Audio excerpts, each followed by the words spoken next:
এটি ওনার নানার সাথেই ঘটে যাওয়া মর্মান্তিক এবং ভয়ঙ্কর একটি ঘটনা।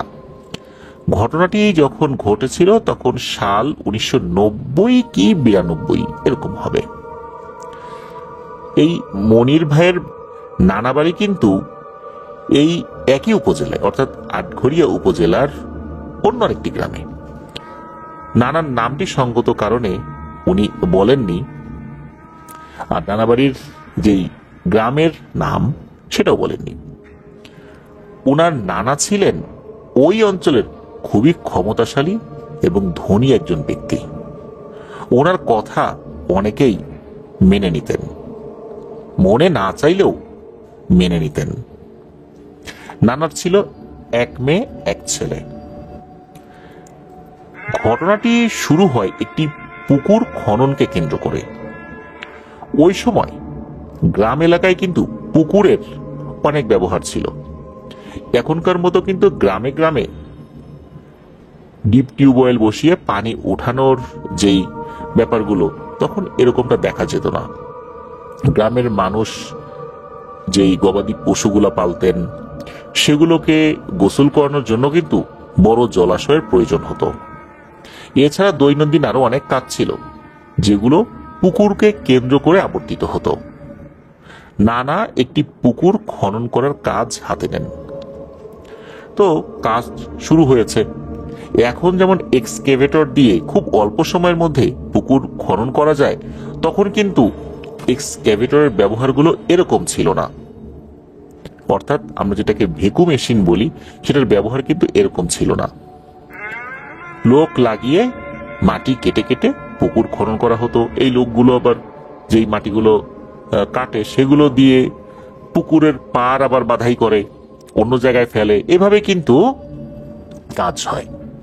আর আরো একটি ব্যাপার হচ্ছে যে অনেক বাড়ির সামনেই পুকুর দেখা যায়, কেননা পুকুর খনন করাটা যেমন জরুরি পানির জন্য, সেই সাথে ভিটা উঁচা করাটাও জরুরি। পুকুর কাটার পর যে মাটিগুলো উঠে আসে সেটা দিয়ে তো পার বাধাই করা হয়ই, সেই সাথে ওই মাটিগুলো দিয়ে ভিটা উঁচু করা হয় যাতে করে বন্যার সময় ভিটা উঁচু থাকে।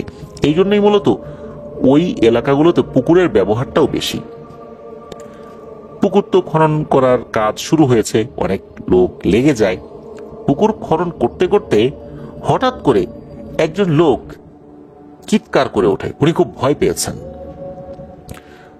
তখন অন্য লোকজন চলে আসে, কি হয়েছে কি হয়েছে। অন্য লোকজনও যেটা দেখেন এটা দেখে তারাও ভয় পান, কেননা তারা দেখেন একটা মানুষের মাথার খুলি, আর এই খুলির সাথে একটি ভয়ানক কালো সাপ পেঁচিয়ে আছে। একটা মানুষের মাথার খুলি, তার সাথে ভয়ানক একটি কালো সাপ। এরকম কালো সাপ সচরাচর কিন্তু দেখা যায় না। একদম কুচকুচে কালো সাপ দেখতে কিন্তু খুবই ভয়ঙ্কর হয়। আর এই সাপটি অনেক বড় না হলেও বেশ মোটা এবং ভয়ঙ্কর ছিল। এদিকে এই ভয়ঙ্কর সাপটা যে মানুষকে দেখে আক্রমণ করতে আসছে বিষয়টা এরকম না, সে ওই খুলিকে পেঁচিয়েই চুপচাপ আছে। এদিকে লোকজন সব কাজকর্ম ছেড়ে এই জিনিসটা দেখার জন্য ছুটে গিয়েছে। এই জিনিসটা আবার নানা দেখেছেন। নানা চিন্তা করলেন যে কি ব্যাপার, সবাই কাজকর্ম বাদ দিয়ে ওইখানে এসে জটলা পাকিয়েছে কেন। উনি দূর থেকে বলেছেন, এই কি হয়েছে রে ওইখানে। তখন ওই শ্রমিকদের যিনি সর্দার, উনি আবার চিৎকার করে বলছেন, ও কাকা এদিকে আসেন, এই দেখে যান কি একটা ভয়ঙ্কর জিনিস, মনে হচ্ছে অন্যরকম কিছু। তো নানা ওদিকে গিয়েছেন, গিয়ে এই জিনিসটা দেখেছেন। এই নানা ছিলেন খুব জেদি আর রাগী একজন মানুষ। উনি বলেন যে কি এমন হয়েছে, মাটির নিচে এরকম অনেক কিছুই থাকতে পারে। এইখানে তো মাটি ছিল, হতে পারে এর নিচ দিয়ে গর্ত ছিল, এইখানে হয়তোবা কোনো একটা সময় কবর ছিল, আর এই জায়গা কোনো কারণে ফাঁকা থাকতেই পারে মাটির নিচে। এখানে সাপ এসে আস্তানা গাছে, তো কি হয়েছে, এই এক্ষুনি একজন এই সাপটাকে মেরে ফেল আর কাজ শুরু কর। এখন এই কাজ কে করবে, কেউ তো রাজি হয় না, যে সাপটা তো স্বাভাবিক বলে মনে হয় না, এরকম সাপ তো ওনারা কখন দেখেন নাই। না না, একজনকে বলেন যে এই তুই কি মারবি, মার এই সাপটা। ওই লোকটা আবার ওই শ্রমিকদের মধ্যে বেশ সাহসী মানুষ ছিলেন, তবে উনি একটু ইতস্তত বোধ করছিলেন মারবেন কি মারবেন না। তখন নানা বললেন যে তুই তো সাহসী না রে, তোকে সাহসী ভাবতাম। এরকম যখন একটু কথা টথা বলছে তখন ওই লোকটা বলে আচ্ছা ঠিক আছে আমি মারতেছি, এই বলে ওই যে কোদাল রয়েছে এই কোদাল দিয়ে ওই সাপের মাথার অংশে কোপ দিয়েছেন। এক কোপেই বডি থেকে সাপের মাথার অংশ আলাদা হয়ে যায়। এরপর ওই সাপ এবং মাথার খুলিটা অন্য আর একটা জায়গায় মাটিতে দাফন করে দেয়া হয়।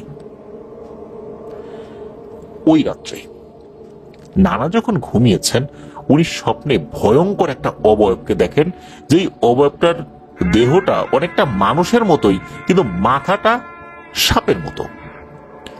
সাপ যেভাবে মাঝে মাঝেই জিহবা বের করে আর জিহবার সামনে জিহবার দুইটা ভাগ থাকে, অর্থাৎ এই জিহবার অগ্রভাগটা আমরা দুইটা দেখি, তো ওই রকম করে মাঝে মাঝে জিহবা বের করছে আর বলছে তুই আমার ভাইকে মারার নির্দেশ দিয়েছিস, এর শাস্তি কি তুই জানিস? এর শাস্তি তুই তো অবশ্যই পাবি। এই বলে ভয়ঙ্কর একটা গর্জন করে ওঠে ওই অবয়বটা। নানা ধর্মর করে ঘুম থেকে উঠে বসেন। এই যে ঘটনাটা এটা কিন্তু কাউকে কিছু জানার নাই। ওই সময়ে যেই সাপ মারার ঘটনাটা ঘটছে এইটাও উনি ওই সময় আশেপাশে কাউকে জানাতে নিষেধ করেছিলেন, মানুষজন আবার ভয় পেতে পারে। এই জন্য শ্রমিকরাও কাউকে তেমন কিছু জানান নাই, বাড়ির লোকজনও তেমন কিছু জানেন নাই এই বিষয়ে, আর নানাও নিজে থেকে বাড়ির কাউকে জানান নাই বিষয়টা। সকালবেলা নানার কাছে খবর আসে যে নানার কথা মোতাবেক যেই লোকটা ওই সাপটাকে কোদালের আঘাতে দ্বিখণ্ডিত করেছিল ওই লোকটা নাকি ঘুমের মধ্যেই মারা গেছে। সবাই চিন্তা করেছে যে পরিশ্রম করেছিল সারাদিন, হয়তোবা ঘুমের মধ্যেই স্ট্রোক করে মারা গেছে। সবাই এরকমটা ভাবলেও কিছু কিছু শ্রমিক ভেবেছিল এখানে অন্য কোনো ব্যাপার থাকতে পারে, আর নানা কিছুটা আঁচ করতে পেরেছিলেন। ওই দিন ওভাবেই কেটে যায়। নানা ওই দিন রাতের বেলা খাওয়া দাওয়া করে শুয়ে পড়েছেন, ঘুমিয়ে গেছেন। স্বপ্নে আবারও সেই অবয়বটাকে দেখেন। ওই অবয়বটি ওই রাত্রে নানাকে স্বপ্নের মধ্যে বলছে তুই যে কাজ করেছিস তার একমাত্র পরিণাম হচ্ছে মৃত্যু। তোর কথা অনুযায়ী তোর যে চেলা কাজটি করেছে ওর পরিণতি কি হয়েছে তা তো তুই দেখেছিস। মনে রাখিস তোকে আমার হাত থেকে এই পৃথিবীতে কেউ বাঁচাতে আসবে না।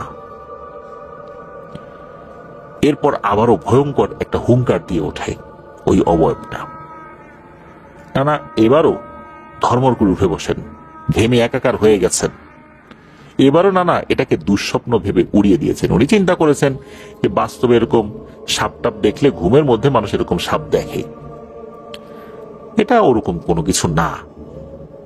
এইটা বলে উনি নিজের মনকে সান্ত্বনা দিচ্ছিলেন।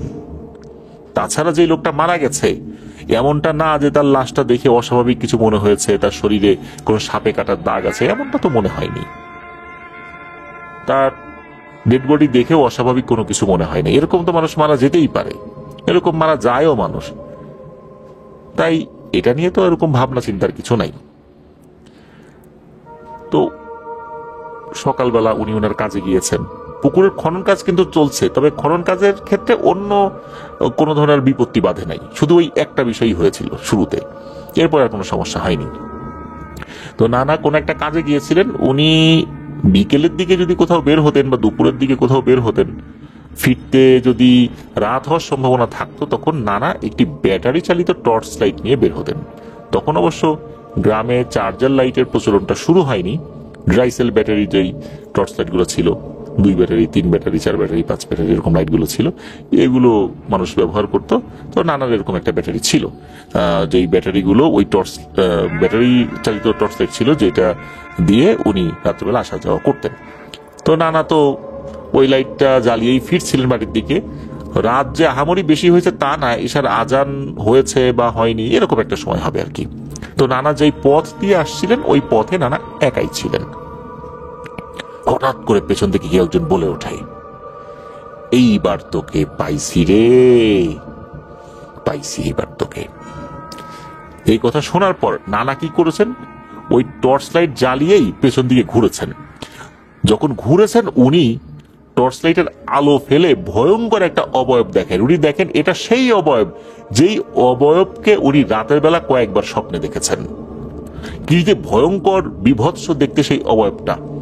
মাথাটা সাপের মতো, দেহটা মানুষের মতো দেখতে হলেও একদম অবিকল মানুষের মতো দেহ না, তবে মানুষের দেহের কাছাকাছি যায় আর কি। দুটো হাত আছে, দুটো পা আছে, এটা দেখে মনে হচ্ছে মানুষের মতো দেহ। আর মাথাটা সাপের মতো, আর জিহবাটা লক লক করে মাঝে মাঝে বেরিয়ে আসছে। উনি এটা দেখার পর আল্লাহর নাম নিয়ে ঘুরে দিয়েছেন বাড়ির দিকে দৌড় শুরু করেছেন। মোটামুটি হয়তোবা 10 সেকেন্ড দৌড় দিয়েছেন। হঠাৎ করে ওনার কাছে মনে হলো ধরাম করে ওনার ঘাড়ের উপর কেউ আঘাত করলো। যখনই আঘাত করেছে তখন নানা মাটিতে পড়ে যায়। যেহেতু উনি দৌড়ের উপর ছিলেন, ঘাড়ের উপর কেউ আঘাত করলে সামনের দিকে ঝুঁকে পড়ে যাবেন, এটাই স্বাভাবিক। নানা ঝুঁকে পড়ে যাওয়ার পর কয়েকবার ডিগবাজি খেয়ে পড়েন আর কি। উনি তো বয়স্ক মানুষ ছিলেন, এইভাবে হঠাৎ করে পড়ে গেলে তো শরীরে মারাত্মক আঘাত লাগে। উনি যখন উপর হয়ে পড়ে আছেন, তারপর একটু ঘুরে ওঠার চেষ্টা করবেন, তখন হঠাৎ করে মনে হলো ওই অবয়বটা ওনার বুকের উপর এসে বসলো। এরপর একের পর এক আঘাত করতে থাকে নানাকে। নানা তো বুঝতে পেরেছেন ওনার সময় শেষ হয়ে এসেছে। উনি ওই অবস্থাতে যা দোয়া দুরুদ জানতেন মনে মনে পড়তে থাকেন। আল্লাহর কি ইশারা, ওই সময় আবার কিছু মানুষ ওই রাস্তা দিয়ে আসছিলেন। তারা দেখেন যে একজন মানুষ, সে মনে হচ্ছে কোনো কিছুর সাথে ধস্তাধস্তি করছে, তবে কিসের সাথে ধস্তাধস্তি করছে এটা বোঝা যাচ্ছে না। তাদের কাছে এটাও মনে হয় যে কোনো একজন মানুষকে মনে হলো শূন্যে তুলে ফেললো, আবার মাটিতে আশ্রে ফেললো, এরকমটা মনে হয়। তারা দূর থেকে বলে এই কে ওখানে রে, কি হচ্ছে এগুলা। এরপর তারা ওই দিকটাতে দৌড়ে যায়, গিয়ে দেখে একজন মানুষ একদম রক্তারক্তি অবস্থায় পড়ে আছে, চেহারা জুড়ে রক্ত, মানে এমন ভাবে রক্তে চেহারাটাও ভেসে গেছে যে চেহারা দেখে আসলে বোঝার উপায় নাই এটাকে। তারা অবশ্য চিনতে পেরেছিলেন যে এটা নানার ওই সময় সেন্স ছিল না। তারা নানাকে ধরাধরি করে বাসায় নিয়ে আসেন। ওই রাত্রে নানার জ্ঞান ফেরে নাই। বাড়িতে আসার পর পরিবারের সদস্যরা নানার রক্ত পরিষ্কার করে ক্ষত স্থানে তারা যে গ্রামীণ যে চিকিৎসা আছে সেটা দিয়ে প্রাথমিক চিকিৎসা দেন। সকালবেলা নানার জ্ঞান ফেরে, তবে ওনার শরীরে কোনো শক্তি ছিল না, একদম দুর্বল। প্রতিবেশীরাও আসেন কি হয়েছিল জানার জন্য। নানি তো কান্নাকাটি করছেন, হাত পাখা দিয়ে বাতাস করছেন নানাকে। ওই প্রথমবারের মতো নানা সবাইকে শুরু থেকে শেষ পর্যন্ত সবকিছু খুলে বলেন। এটা শোনার পর পরিবারের সদস্যরা বলে কেন এই বিষয়টা আগে থেকে তাদেরকে জানানো হয় নাই। তাহলে তো হয়তোবা হুজুরকে ডেকে এনে জিন হাজির করিয়ে কোনো একটা সমাধান করার চেষ্টা হয়তোবা করা যেত, হয়তোবা জিনটা কোনো কিছু চাইতো বা এরকম কিছু একটা। সেটা তো ওনারা দেওয়ার সামর্থ্য রাখতেন বলে ওনাদের বিশ্বাস। কিন্তু নানা কেন জানান নাই এটা নিয়ে সবাই নানাকে বলেন। তখন নানা বলেন যে আমি তো বুঝতে পারি নাই যে এই বিষয়টা এই পর্যায়ে যাবে। যাই হোক, এলাকার মসজিদের হুজুরকে ডাকাও হয়। হুজুর এসে নানাকে ঝাড়ফুঁক করেন। উনি সান্ত্বনা দিয়ে যান যে নানা সুস্থ হয়ে যাবেন, এই বলে চলে যান। তবে ওনার চোখে মুখে একটা আতঙ্কের ছাপ ছিল। আসলে নানার সুস্থ হওয়া আর হয়ে ওঠেনি। পরের দিন সকালেই আল্লাহর ডাকে সাড়া দিয়ে উনি দুনিয়ার মায়া ত্যাগ করে চলে যান। ইন্না লিল্লাহি ওয়া ইন্না ইলাইহি রাজিউন। তো এটাই ছিল ঘটনা। প্রিয় লিসেনার্স, আমরা বিভিন্ন ক্ষেত্রে দেখেছি মানুষ এমন কিছু ভুল করে বসে যেটার খেসারত তাকে জীবন দিয়ে দিতে হয়। ওখানে উপস্থিত শ্রমিকরা কিন্তু বুঝতে পেরেছিলেন যে এটা অস্বাভাবিক কিছু, কিন্তু নানা যেহেতু খুবই প্রভাবশালী ক্ষমতাশালী ধনী একজন ব্যক্তি ছিলেন, তার কথা না শুনলে শ্রমিকরা কাজ করতে পারবেন না সেখানে। কারণ একটা পুকুর কাটার কাজ তো দীর্ঘদিন ধরে হয়, তারা তো দিন মজুর, দিন আনা দিন খাওয়া এরকম লোক। এই ধরনের লোকদেরকে যদি খেপিয়ে তোলা হয় তাহলে তো ওই এলাকায় কাজ পাওয়া কঠিন হয়। এই জন্য লোকজন বাধ্য হয়েই ওই সময় বিশেষ কিছু বলেননি। তারাও চিন্তা করেছেন বলেও কতটুকু আর লাভ হবে। আর একজন ব্যক্তি তার কথা শুনতে বাধ্য হয়েছিলেন, তারও পরিণতি ভালো হয়নি। না না, উনি নিজের রাগ, ক্ষমতা এবং জেদের বশবর্তী হয়ে যে কাজটি করেছিলেন, এটাকে আসলে আমি কি ভুল বলতে পারি না অপরাধ বলতে পারি? এটা অবশ্য এই প্রশ্নটা রয়েই যায়। আমরা সুনির্দিষ্ট করে বলতে পারবো না এটা ভুল, বা এটাও একদম বলতে পারবো না এটা অপরাধ। হতে পারে ওই বাস্তবতায় উনি এটা ভুলই করেছিলেন, আর এরকম ভুল অনেক সময় হয়ে যায়। তবে গ্রামের একজন প্রবীণ অভিজ্ঞ মানুষ হিসাবে ওনার এটা বোঝা উচিত ছিল যে বিষয়টা স্বাভাবিক নয়, কারণ এই ধরনের সাপ খুব একটা দেখা যায় না। প্রিয় লিসেনার্স, আমরা বেশ কিছুদিন বলতে 2022 সাল বা 21 সাল, আমার ঠিক সালটা মনে নাই, হবিগঞ্জে গিয়েছিলাম। তো হবিগঞ্জে মুন্ডু কাটা বিল রয়েছে, তো সেই বিলে রাস্তার কাজ চলছিল। দেখুন, এই 2021-22 সালে এসেও সেখানে রাস্তার কাজ চলছে। এতদিন সেখানে তেমন কোনো রাস্তা ছিলই না। তাহলে এত বছর সেখানকার মানুষজন কিভাবে চলাফেরা করেছে? সেখানে যাওয়ার পরই বিভিন্ন ছোট ছোট স্পট ছিল যেগুলো দেখেই ভয়ঙ্কর লাগছিল। এরপর স্থানীয় কয়েকজনের সাথে কথা বলার পর আমরা যেটা জানতে পারলাম, ওখানে রাস্তা তৈরি যখন করা হচ্ছে, কিছু কিছু কাজ আমাদেরকে দেখালো যে কোন কোন জায়গায় ছোট ছোট কালভার্ট বা ব্রিজ তৈরি হচ্ছে। তো যখন এক্সকেভেটর দিয়ে ওইখানে মাটি বাঁধার কাজ চলছিল, তখন এমন কিছু সাপ বেরিয়ে এসেছিল যেগুলো সম্পূর্ণ অস্বাভাবিক। এগুলো অজগর সাপকেও হার মানায়, এত বড় মোটা আর এমন ভয়ঙ্কর রকমের কালো। এই সাপগুলো একসাথে অনেকগুলো ছিল। যখনই এক্সকেভেটর দিয়ে মাটি কাটা শুরু করেছে, বেশ কিছু সাপকে একসাথে জড়িয়ে থাকতে দেখা যায়।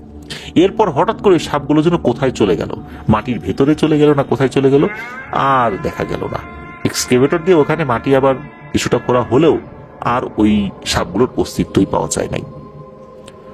ওখানকার লোকজন জানিয়েছেন ওনারা দিনে দুপুরেও অনেক সময় ভয়ঙ্কর কোনো জিনিস দেখেন। প্রিয় লিসেনার্স, এই যে ভয়ঙ্কর কালো রঙের সাপগুলো, এগুলো মোটেও স্বাভাবিক নয়। এই জিনিসগুলো আমরা দেখার পর কেন যে অসতর্ক হয়ে এই ভয়ঙ্কর ভুলগুলো করে ফেলি, যার কারণে মানুষের এরকম বিপর্যয় নেমে আসে। আল্লাহ আমাদেরকে বোঝার তৌফিক দান করুক, সেই সাথে আল্লাহ আমাদেরকে এই ধরনের হঠাৎ বিপদ আপদ থেকেও হেফাজত করুন। ধন্যবাদ জানাচ্ছি মোহাম্মদ মনিরুল ইসলাম ভাইকে আপনার পাঠানো ঘটনার জন্য। আশা করি আপনার কাছ থেকে আরো ঘটনা ইনশাল্লাহ আমরা পাবো। প্রিয় লিসেনার্স, চলুন চলে যাব আমাদের এবারের এপিসোডের পরবর্তী আরো একটি নতুন ঘটনায়। প্রিয় লিসেনার্স, বর্ষাকালে আমাদের বাংলাদেশের প্রেক্ষাপটে অনেকেই কিন্তু গ্রাম অঞ্চলে মাছ ধরতে বেরিয়ে পড়েন। আর এই মাছ ধরা কেন্দ্রিক ঘটনাগুলো আমাদের এই ভৌতিক ঘটনার জগতে খুব কমন। অনেক ক্ষেত্রেই আমরা এমন ঘটনা তো সবসময় শুনে থাকি, ক্ষেত্র বিশেষে ঘটনার ভিন্নতাও পাওয়া যায়। তবে এমন কিছু ঘটনা কিন্তু রয়েছে যার ব্যাখ্যা খুঁজে পাওয়া মুশকিল। সেগুলো বেশ রহস্যময় হিসেবে মানুষের কাছে রয়ে যায়। মানুষ মুখে মুখে বলে এমনটা হতে পারে, তেমনটা হতে পারে, কিন্তু সেটা যদি জানাই না যায় আসলে কি হয়েছিল, তাহলে তো সেই ঘটনাটি অন্যরকম হয়, তাই না? চলুন এমন একটি ঘটনা শুনে আসি। এই ঘটনাটি আমাদেরকে যিনি পাঠিয়েছেন তার নাম জিসান আহমেদ। ওনার বাড়ি ময়মনসিংহ জেলার ত্রিশাল উপজেলার ৩ নং কাঁঠাল ইউনিয়নের রাজাবাড়ি গ্রামে। এই ত্রিশাল উপজেলারই আরেকটি ইউনিয়ন যার নাম হচ্ছে কানিহারি। আর এই কানিহারি ইউনিয়নের একটি গ্রাম বাইরগাঁও। এই গ্রামে একজন ব্যক্তি ছিলেন যার নাম আলম, যিনি সম্পর্কে এই জিসান ভাইয়ের প্রতিবেশী মামা হন। আমরা তাকে আলম মামা বলেই সম্বোধন করব। ঘটনাটি মূলত জিসান ভাই শুনেছিলেন তার নানির কাছ থেকে। তার নানি ঘটনাটির সঠিক সালটা বলতে পারেন নাই। এই ঘটনাটি মূলত ঘটেছিল বর্ষাকালে। আর বর্ষাকালে এই আলম মামা রাতের বেলা মাছ ধরতে বের হতেন। তবে উনি মাছ ধরার ক্ষেত্রে এক ধরনের ফাঁদ ব্যবহার করতেন। এক এক জায়গায় এটার এক এক নাম, কোথাও এটাকে বাইর বলে, কোথাও এটাকে ঘূর্ণি বলে, এক এক জায়গায় এক এক নাম আর কি। তো ওই এলাকায় এটাকে বাইর বলা হয়। পানির স্রোত যেখানে চলে সেখানে যদি ওই বাইরটা বসানো হয়, তখন ছোট ছোট মাছগুলো ওই বাইরের মধ্যে ঢুকে পড়লে আর বেরোতে পারে না। এমন একটি পানির স্রোত একদিক দিয়ে যাচ্ছিল, ওইখানে উনি ওই বাইরটা বসিয়েছেন। এরপর উনি হাঁটাহাঁটি করছেন। বেশ কিছুক্ষণ পর একজন ব্যক্তি ওই দিকে আসছিলেন। মূলত ওই দিকে আসার একটা কারণ ছিল যে তার জমিতে স্যালো মেশিনের পানিগুলো ঠিকঠাক মতো পড়েছে কিনা, আবার ওভারফ্লো হয়ে যাচ্ছে কিনা, আবার যাচ্ছে কিনা পানি আদতে, লাইনটা করা হয়েছে কিনা। উনি তখন দেখেন যে ক্যানালের পাশে একটা মানুষ পড়ে আছে। তো উনি দৌড়ে সেখানে যান, গিয়ে দেখেন যে এটি আর কেউ না, এটা আলম মামা। উনি সেখানে পড়ে আছেন। এরপর উনি তাকে ধরে কাঁধে করে আলম মামার বাড়িতে নিয়ে আসেন। আলম মামার বাড়িটা ওখান থেকে খুব বেশি দূরে ছিল না। উনি অল্প সময়ের মধ্যেই চলে আসেন আলম মামাকে নিয়ে। তখনও আলম মামার সেন্স নাই। আর রাত কিন্তু তখন খুব বেশি না, তখন রাত আনুমানিক 9টা 9:30 বাজে এরকম হবে আর কি। তখনও কিন্তু আলম মামার বাড়ির কেউই রাতের ঘুমটা দেয়া শুরু করেন নাই, অর্থাৎ খাওয়া দাওয়া করে যে ঘুমাতে যাবেন তখনও এরকমটা হয়নি। তবে প্রস্তুতি নিচ্ছেন খাওয়া দাওয়া করার, এরকম আর কি একটা সিচুয়েশন। তখন আলম মামাকে ওই ব্যক্তিটা নিয়ে আসেন। আলম মামাকে তো জ্ঞান ফেরানোর চেষ্টা করা হয়, শরীরটা মুছে দেওয়া হয়, যেহেতু কাদার মধ্যে পড়ে গিয়েছিলেন, সারা শরীরে বিভিন্ন জায়গায় কাদা লেগে গেছে। তো যাই হোক, ওই লোকটা তো চলে যান। ওই লোকটা চিন্তা করেছিলেন হয়তো মাথা ঘুরে পড়ে গেছে, এরকম কিছু একটা। আলম মামার জ্ঞান না ফিরলেও ওই রাত থেকেই মাঝে মাঝে মানে থেকে থেকে আলম মামার তীব্র খিঁচুনি শুরু হয়। পরিবারের সদস্যরা চিন্তা করলেন যে সাপে কামড় দিয়েছে কিনা। ওনার শরীরের বিভিন্ন জায়গায় চেক করে দেখলেন না, কোথাও সাপে কামড় দেয়নি। তাহলে কি এমন হলো, একটা সুস্থ স্বাভাবিক জওয়ান মানুষ হঠাৎ করে এরকম হওয়ার তো কথা না। পরিবারের সদস্যরা চিন্তা করলেন যে নিশ্চয়ই ভৌতিক কোনো কিছু তার সাথে হয়েছে। এখন তার তো সেন্স নাই, কি হয়েছে সে তো আর বলতে পারছে না। ওই রাতটা ওভাবেই কেটে যায়, আলম মামার সেন্স ফেরে না। তাদের চেনা পরিচিত যে কবিরাজ ছিলেন, তাদের কাউকে ডেকে নিয়ে আসা হয়। সে এসে ঝাড়ফুঁক করে, কিন্তু লাভ হয় না। এভাবে কয়েকজন কবিরাজ আসে, ঝাড়ফুঁক করে, লাভ হয় না। আলম মামার সেন্স একা একাই ফেরত আসে, কবিরাজের ঝাড়ফুঁকে সেন্স ফেরত আসেনি। কিন্তু আলম মামার মধ্যে অন্য রকমের যে পরিবর্তন, এরকমটা কিন্তু বোঝা যাচ্ছিল না, যে সেন্স ফেরত আসার পর তার মধ্যে যে কোনো অস্বাভাবিক পরিবর্তন, এরকমটা কিন্তু মনে হচ্ছে না। আলম মামা ঠিকঠাক হয়ে যান।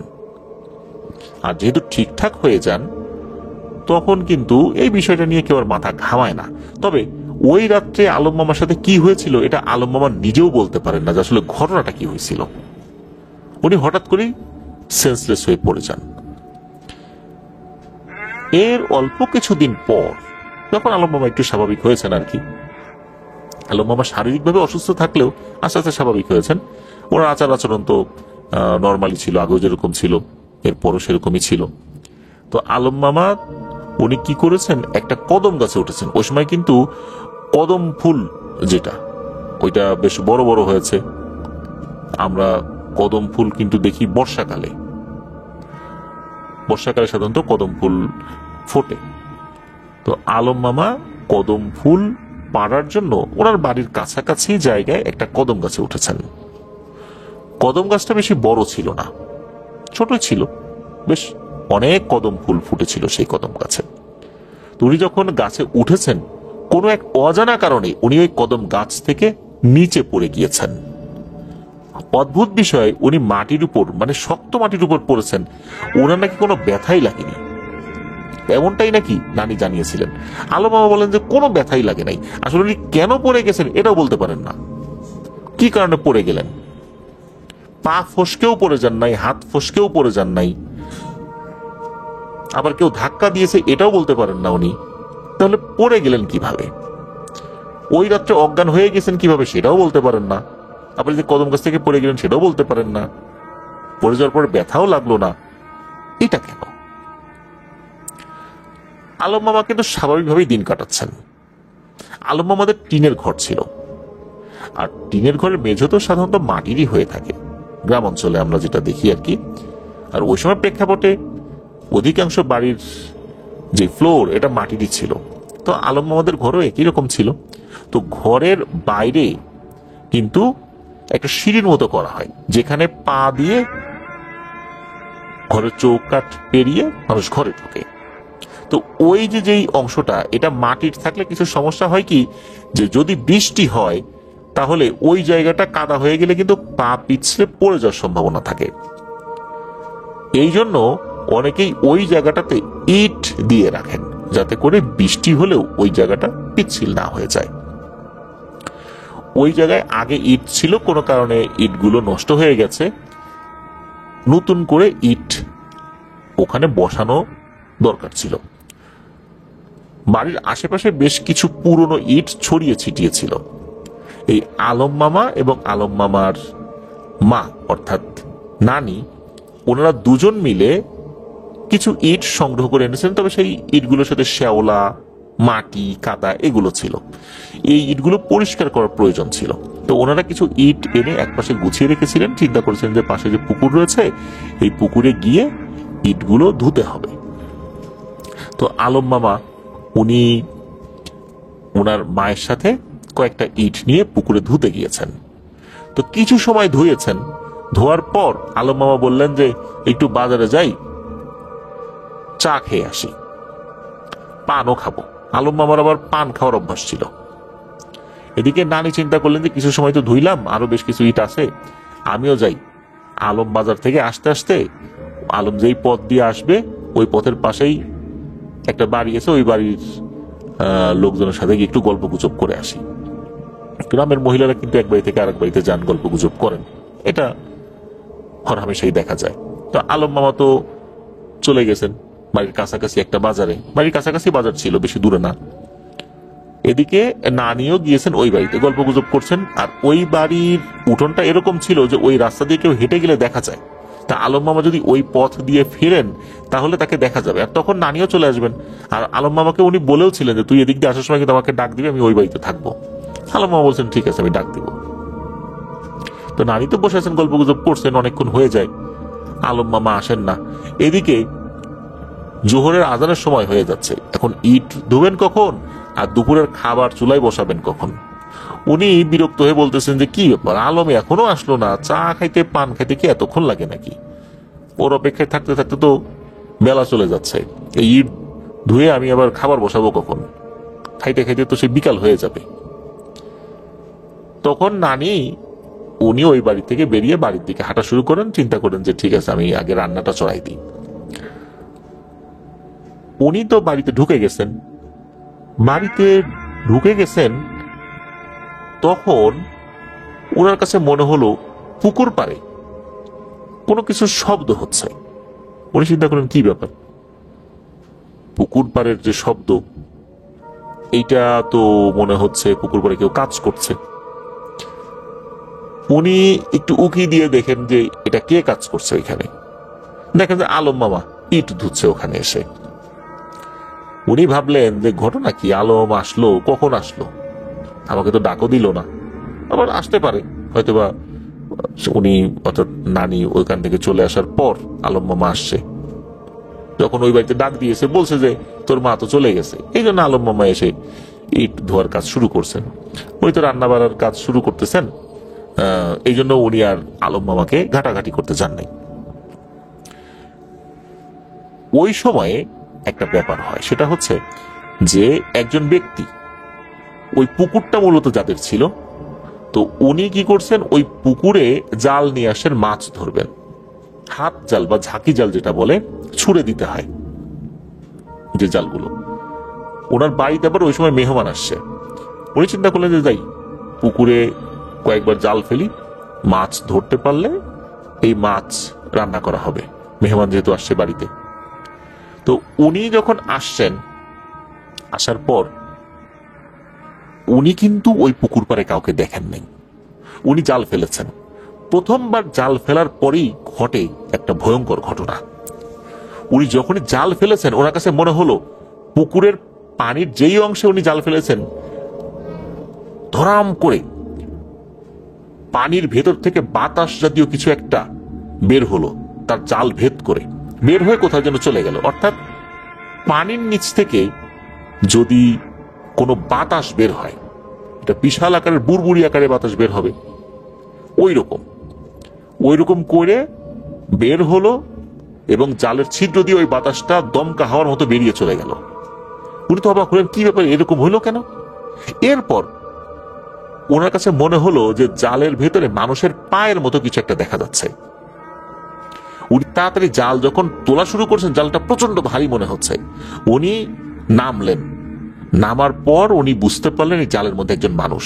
উনি যখনই উঁচু করেছেন, দেখেন আর কেউ না, এটা আলম মামা। তখনও নাক দিয়ে রক্ত পড়ছে, কান দিয়ে রক্ত পড়ছে। উনি দ্রুত উপরে উঠান, চিৎকার চেঁচামেচি শুরু করেন। নানিও তো চলে আসছে, এসে দেখে এই অবস্থা। কিন্তু ততক্ষণে মামা আর পৃথিবীতে নেই, উনি মারা গেছেন। মামাকে কোন এক ভয়ঙ্কর অশরীরী যে হত্যা করেছে এটা নিশ্চিত। এখানে অনেকগুলো প্রশ্ন রয়েই যায়। ওই রাত্রে মামা কেন অজ্ঞান হয়েছিলেন? কদম গাছ থেকে উনি কেন পড়ে গেলেন, আর পড়ার পর কেন ব্যথা পেলেন না? মামা যে আসলেন, আসার সময় এতটা দেরি হলো কেন? মামা হঠাৎ করে কেনই বা ওই সময় বাজারে গিয়েছিলেন? ওই সময় বাজারে যাওয়ার কথা না। মামা সাধারণত বিকেলের দিকে বাজারে যান। আর বাজার থেকে আসতে দেরি বা হলো কেন? ধারণা করা হয় যে মামা অনেক আগেই চলে এসেছিলেন, কারণ আশেপাশে যারা মামাকে ইট ধুতে দেখেছিলেন তারা পরবর্তী জানিয়েছিলেন যে মামা নাকি অনেক আগে চলে এসেছিলেন। তাহলে মামা আসার সময় নানিকে কেন ডাক দিলেন না? আর মামা যদি অনেক আগে চলেই এসে থাকেন, তাহলে নানি কেন সেটা খেয়াল করলেন না? নানির চোখ এড়িয়ে যেতে পারে। ওই বাড়ির তো আরো লোকজন আছে, যেই বাড়িতে উনি গিয়ে গল্প করছিলেন, অর্থাৎ নানি যে বাড়িতে গিয়ে গল্প করছিলেন, তারাও তো কিছু দেখলো না। আর মামাও ডাক দিলেন না নানিকে, নানিও দেখলেন না, অন্য কোনো লোকও দেখলো না। কিন্তু ইট ধোয়ার সময় বেশ কিছু লোকজন খেয়াল করেছিল যে অনেকক্ষণ ধরে উনি ইট ধুচ্ছেন। আর ইট ধোয়া অবস্থায় হঠাৎ করে মামাকে পানির নিচে নিয়ে গেল কে? মামা যেহেতু মারা গিয়েছিলেন, এই প্রশ্নের উত্তরগুলো আর কখনোই পাওয়া যায়নি। আসলেই মামার দোষটা ছিল কোথায়? উনি কি অন্যায় করেছিলেন, কি ভুল করেছিলেন, যা জানা যায়নি। অনেক কবিরাজ আসছিলেন, জিন হাজির করার নাকি চেষ্টা করছিলেন, পুরোপুরি ব্যর্থ হয়েছেন। বলছেন যে এর সাথে কোনো জিনের প্রভাব নাই, এর সাথে কোনো জিন নাই, এ দিব্যি সুস্থ। যার কারণে ওনারাও আর এই বিষয়ে কোনো পদক্ষেপ নেন নাই, যেহেতু মামার আচার আচরণ স্বাভাবিকই ছিল সবকিছু। আসলে এই মৃত্যুটা কেন হয়েছিল? ওই সময় হয়তোবা কোনো সুপার ন্যাচারাল এন্টিটি মামাকে পানির নিচে নিয়ে গিয়েছিল। যখনই জাল ফেলা হয়েছে, ঠিক ওই জায়গাতেই মামাকে হত্যা করে ফেলেছিল ওই জিনটা। জাল ফেলার কারণে জিনটা হয়তো ভয় পেয়ে ওখান থেকে বেরিয়ে গেছে, কিন্তু ততক্ষণে যা হবার তো হয়ে গেছে। প্রিয় লিসেনার্স, একবার ভাবুন, এমন একটি ঘটনা, যে ঘটনার আসলে সুনির্দিষ্ট ব্যাখ্যা পাওয়াই মুশকিল, যা আসলে কি হয়েছিল। কবিরাজরাও এটার কোনো তথ্য দিতে পারেনি, আগেও না পরেও না। আপনাদের কাছে কি মনে হয় প্রিয় লিসেনার্স, আসলে কি হয়েছিল? জানাতে পারেন এই ভিডিওর কমেন্ট সেকশনে। প্রিয় লিসেনার্স, এখন যে ঘটনাটি আপনাদের সাথে শেয়ার করব, এই ঘটনাটি আমাদেরকে যিনি দিয়েছেন তার নাম আব্দুল্লাহ আল কাফি। ওনার বাড়ি ঢাকা জেলার সাভার উপজেলার হেমায়েতপুরে। ওনাদের যে গ্রাম, এই গ্রামের নাম হচ্ছে গান্ধাইল, আর ওনার নানির বাড়ি হচ্ছে ওনাদের পাশের গ্রামে। ওনার নানির যে বাড়ি, ওই গ্রামের নাম হচ্ছে কুড়ালিয়া। কুড়ালিয়া চকপাড়া নামক একটি মাদ্রাসায় রাসেল নামে একটি ছেলে লেখাপড়া করত। এই রাসেল 27 পারা কোরআনের হাফেজ হয়ে গিয়েছিলেন আলহামদুলিল্লাহ। আর কিছুদিন পরই তিনি হেফজ কমপ্লিট করবেন। আর হেফজ খানাগুলোতে একটা নিয়ম রয়েছে, সেটা হচ্ছে যারা হেফজ কমপ্লিট করে তাদেরকে যে স্বীকৃতি দেয়া হয়, এই স্বীকৃতি দেওয়ার একটা পদ্ধতি রয়েছে, সেটা হচ্ছে পাগড়ি মাথায় দেয়া। একটা অনুষ্ঠানের মাধ্যমে হাফেজ ছাত্রদের মাথায় পাগড়ি পরিয়ে দেওয়া হয়। কোনো ভালো আলেম বা তার উস্তাদের মাধ্যম দিয়েই, এই পাগড়ি পরানোর মাধ্যম দিয়েই তাদেরকে হাফেজ হিসাবে আনুষ্ঠানিকভাবে স্বীকৃতি দেওয়া হয়। এটা কওমি মাদ্রাসার একটি সংস্কৃতি। তো যেহেতু রাসেল ছেলেটা 27 পারা কোরআনে হাফেজ হয়ে গিয়েছিল, আর মাত্র 3 পারা বাকি, মাদ্রাসায় একটি ছোটখাটো অনুষ্ঠান হবে।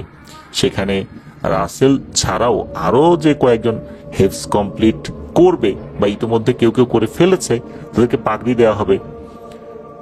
সমস্যা হলো কি, এই যে ছোটখাটো যে প্রোগ্রামটা করা হবে, মাদ্রাসার ফান্ডের টাকার ঘাটতি ছিল, যার কারণে হুজুররা পরামর্শ করলেন কি করা যায়। তো যারা হেফজ কমপ্লিট করে ফেলেছেন বা অল্প কয়েকদিনের মধ্যে করবেন, তাদের উদ্দেশ্যই তো এই প্রোগ্রামটার আয়োজন। তো যে টাকাগুলোর ঘাটতি আছে, আমরা আমাদের মতো করে কিছু টাকা তুলি, আর এই বাচ্চাদেরকেও বলি ওরা যদি পরিবার থেকে একটু সাপোর্ট দিতে পারে। কারণ কওমি মাদ্রাসাগুলো তো আমাদের আশেপাশে যারা সহৃদয়বান ব্যক্তি রয়েছেন, তাদের মাধ্যমেই তো পরিচালিত হয়ে থাকে অধিকাংশ ক্ষেত্রে। তো যেহেতু একটা প্রোগ্রাম হবে, বাইরের কিছু মেহমানরাও আসবেন, খরচাপাতির ব্যাপার তো আছেই। তো ওই চিন্তা করেই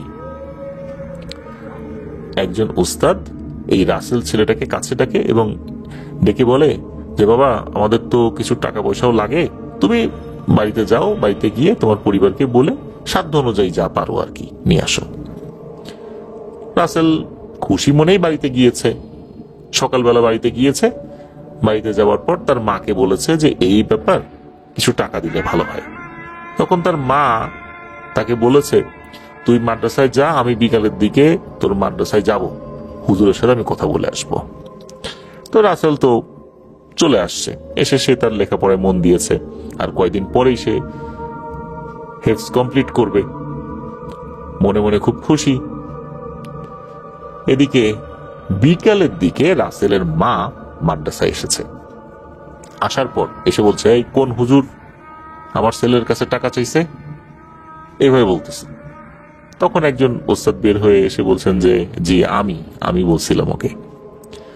তখন এই রাসেলের মা এত আজে বাজে কথা ওই হুজুরের সামনে বলেছেন, এটা আসলে সহ্য করার মতো না। বলেছেন যে, আপনাদের কিসে এত টাকা লাগে প্রতিদিন, কে করতে বলে এসব অনুষ্ঠান, আর করবেন নিজেদের টাকা দিয়ে করবেন, বাচ্চাদেরকে বলেন কেন? এইরকম ভদ্র কথা তো কয়েকটা, অনেক অশ্রাব্য ভাবে বা অশ্রাব্য ভাষায় কথা বলেছেন সেই হুজুরকে। হুজুর একদম চুপ করে কথাগুলো শুনেছেন, একটা কথার উত্তর দেন নাই। অপমান হজম করেছেন, একদম চুপ ছিলেন। হুজুর যে মাথা নিচু করে অপমানিত হচ্ছেন, চুপ করে কথাগুলো শুনছেন। আরো অনেক হুজুর এটা দেখছেন। যেহেতু উনি নিজে মাথা নিচু করে চুপচাপ শুনছেন, ধৈর্যের পরিচয় দিচ্ছেন, এই জন্য অন্য হুজুররা কথা বলছেন না, তারাও সবর করছেন, ধৈর্যের পরিচয় দিচ্ছেন। স্টুডেন্টরাও সবাই চুপ। আর কিছুদিন পরেই একটা ছেলে কোরআনে হাফেজ হবে। এখন যদি হুজুররা তার মাকে কোনো কথা শোনায়, বিষয়টা কেমন হয়ে যায়, এই জন্য হুজুররা চুপ ছিলেন। রাসেল, এই ছেলেটা দরজার পাশ থেকে তার মায়ের এই কটু কথাগুলা শুনছিল। তার ওস্তাদদেরকে কি অশ্রাব্য ভাষায় তার মা কথা বলছে। এই প্রতিটা কথা তার ওস্তাদদের অন্তরে যেভাবে তীরের মতো বিঁধ ছিল, তার থেকেও শত সহস্র গুণ ভয়ঙ্কর ভাবে রাসেলের হৃদয়ে মারাত্মকভাবে আঘাত ছিল। তার হৃদয়টা দুমড়ে মুচড়ে ভেঙে যাচ্ছিল। দরজার পাশে দাঁড়িয়ে সে হাউমাউ করে কান্নাকাটি করছিল, মুখ চেপে কান্নাকাটি করছিল। সেই কান্নাকাটিগুলো তার স্টুডেন্ট ভাইরা দেখেছিল। তার মা তো চলে যায় এরকম কথাবার্তা বলে। হুজুররা যে রাসেলকে ডেকে কিছু বলবেন, রাসেলের কান্নাকাটি দেখে হুজুররা বলেন, থাক, রাসেল নিজেও মনে অনেক কষ্ট পেয়েছে, রাসেলকে এই বিষয়ে আমরা কিছু না বলি। রাসেল মনে এতটাই কষ্ট পেয়েছিল যে ওই রাত্রে সে কাউকে কিছু না বলে বাড়িতে চলে যায়। তবে সে ছাত্র ভাইদের কাছে বলেছিল যে আমার মা যে এসে এইরকম কথাবার্তা বলবে আমার শিক্ষকদেরকে, এটা আমি বুঝতেই পারি নাই। আমি যদি বুঝতাম একবারও, তাহলে আমি কখনোই এই টাকা চাওয়ার জন্য বাড়িতে যাইতাম না। রাতের বেলা ছাত্র ভাইরা যখন শুয়ে পড়েছে, সে দরজা খুলে বাইরে চলে গেছে। দরজাটা খোলাই ছিল। স্টুডেন্টটা পরে সে বুঝতে পেরেছিল যে রাসেল নাই, রাসেল বাইরে বেরিয়ে গেছে। রাসেলের বাড়িটা কিন্তু খুব বেশি দূরে ছিল না। রাসেল বাড়িতে গিয়েছে। যাওয়ার পর সে একটা লম্বা দড়ি সংগ্রহ করেছে। সংগ্রহ করার পর তাদের বাড়ির পাশেই একটি নারকেল গাছ ছিল, বেশ বড় একটা নারকেল গাছ।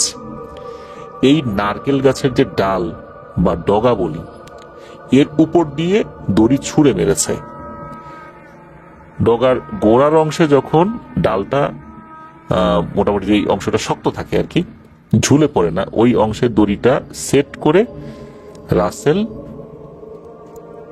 গলায় দড়ি নিয়েছে।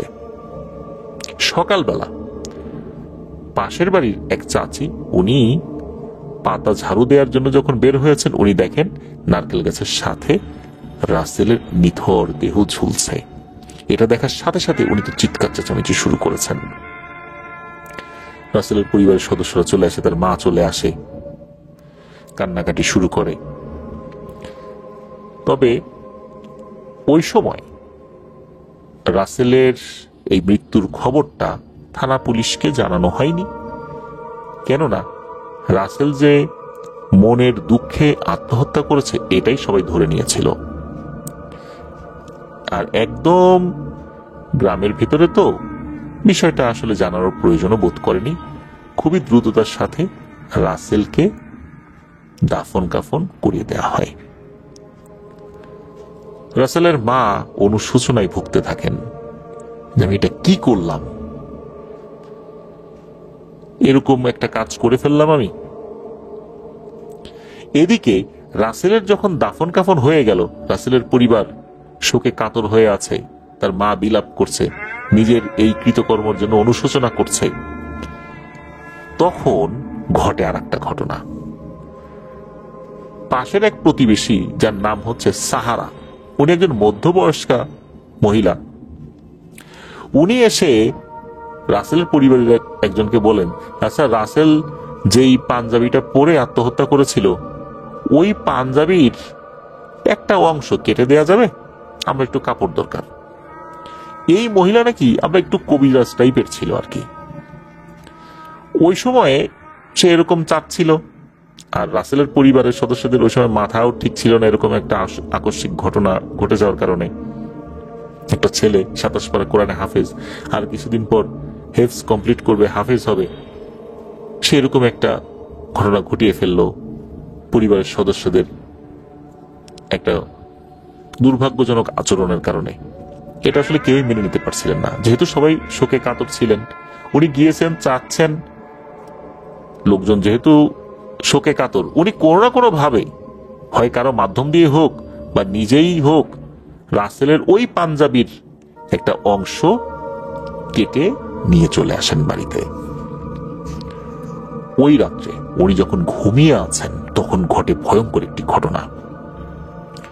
তখন হঠাৎ করে নাকি বাইরের থেকে কান্নাকাটির আওয়াজ আসে, আর কেউ যেন উঠোনে দাঁড়িয়ে কান্নাকাটি করছে। এই কান্নাকাটির আওয়াজে এই যে সাহারা কাকি, তার ঘুম ভেঙে যায়। তিনি বলেন, এই কে রে, কে কাঁদিস?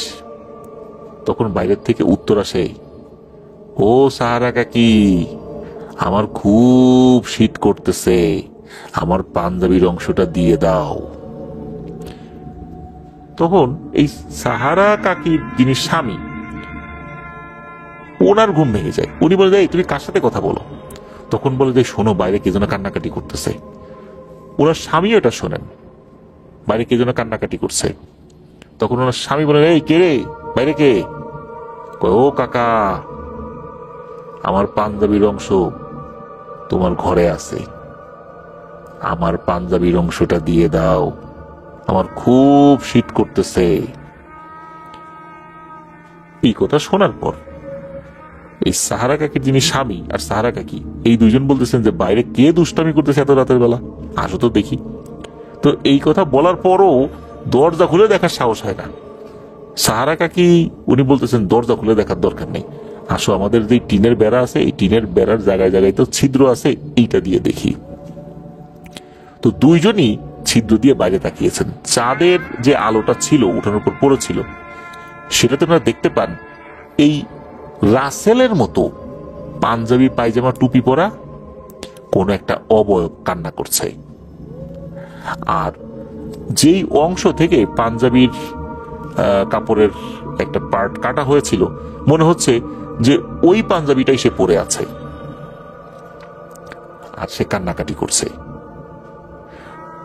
যখনই তারা এটা দেখেছে, তখন মনে হলো যে ওই বাইরে থাকা অবয়বটা টের পেয়েছে যে এই দুইজন তাকে দেখে ফেলেছে। আর সাথে সাথে টিনের চালের উপর লক্ষ লক্ষ, মনে হচ্ছে যে ঢিল পড়ছে, শত শত হাজার হাজারও না, মনে হচ্ছে লক্ষ লক্ষ ঢিল পড়ছে, এরকম চলছে, ঢিল পড়ছে তো চলছে, মনে হচ্ছে এই ঢিলের চোটে এখনই এই ঘরটা ভেঙে পড়বে। আর এই ঘরের উপরে এত ঢিল জমা হবে যে একটা টিলার মতো উচ্চতা ধারণ করবে। তখন এই দুইজন তো ভয় পেয়ে যান যে, হাই হাই, এ কি হলো। যদিও বা ওই সাহারা কাকি টুকটাক কবিরাজি করতেন, কিন্তু এইরকম কোন কবিরাজ উনি ছিলেন না যেই কবিরাজি বিদ্যা দিয়ে উনি এই ধরনের সিচুয়েশন হ্যান্ডেল করতে পারেন। তখন এই সাহারা কাকির স্বামী বলে, এই তুমি কি এই জিনিস আনছো?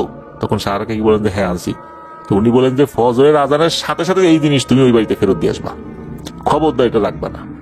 যেই জিনিস হজম করতে পারবা না সেই জিনিস আনছো কেন, কে দিছে এই বুদ্ধি? তখন সাহারা কাকি বলেন যে, খালি ফজরের আজানটা দিক, আল্লাহ এই পর্যন্ত বাঁচায় রাখুক, আমি যাই দিয়ে আসবো। ফজরের আজান পর্যন্ত কিন্তু এই ঢিল পড়তেছিল। ফজরের আজান যখন হয়ে যায়, তখন নাকি এই ঢিল পড়া বন্ধ হয়ে যায়। আর ফজরের আজানের পরপরই ওই কাপড়টা নিয়ে গিয়ে সাহারা কাকি রাসেলদের বাড়িতে দিয়ে আসেন। উনি বলেন যে, আমার অন্যায় হয়ে গেছে, বুঝতে পারি নাই যে এরকম একটা ঘটনা ঘটবে।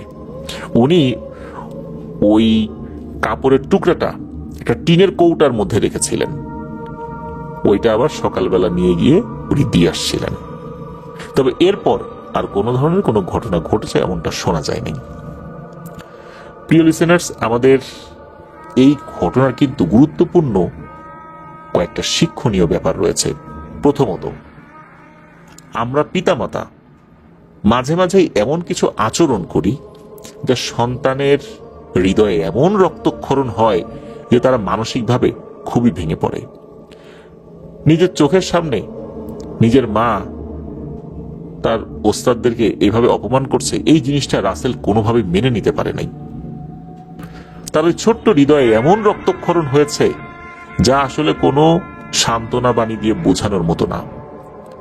ওই সময় হুজুররাও এতটাই বিমর্ষ হয়ে গিয়েছিলেন এরকম আকস্মিক অপমানিত হয়ে, তারা চিন্তা করছেন রাসেলের সাথে এখন কথা বলবো। রাসেলও তো অনেক মনে করছে, ঠিক আছে, একটু স্বাভাবিক হোক, পরে কথা বলবো না। ওই রাত্রেই যে রাসেল এরকম কাজ করবে এটা তো কেউ বুঝতে পারে নাই। এখানে আরো একটি ব্যাপার রয়েছে, সেটা হচ্ছে, আসলে কি রাসেল আত্মহত্যা করেছিল? আত্মহত্যা করার জন্য তো অন্য গাছও ছিল, সেই গাছের ডাল তো অনেক নিচু ছিল। সেটা বাদ দিয়ে কেন এত বড় দড়ি সংগ্রহ করে নারকেল গাছের ডগার সাথে দড়ি বাঁধতে হবে? আরো তো ছোট গাছ ছিল। এত কষ্ট করে গাছে উঠে দড়ি বাঁধা, এটা কি একটা রহস্যের উদ্রেক করে না? একটা রহস্যের ব্যাপার আমাদের সামনে নিয়ে আসে না? আসলে কি 27 পারার কোরআনে হাফেজ এই কাজটি করেছিল?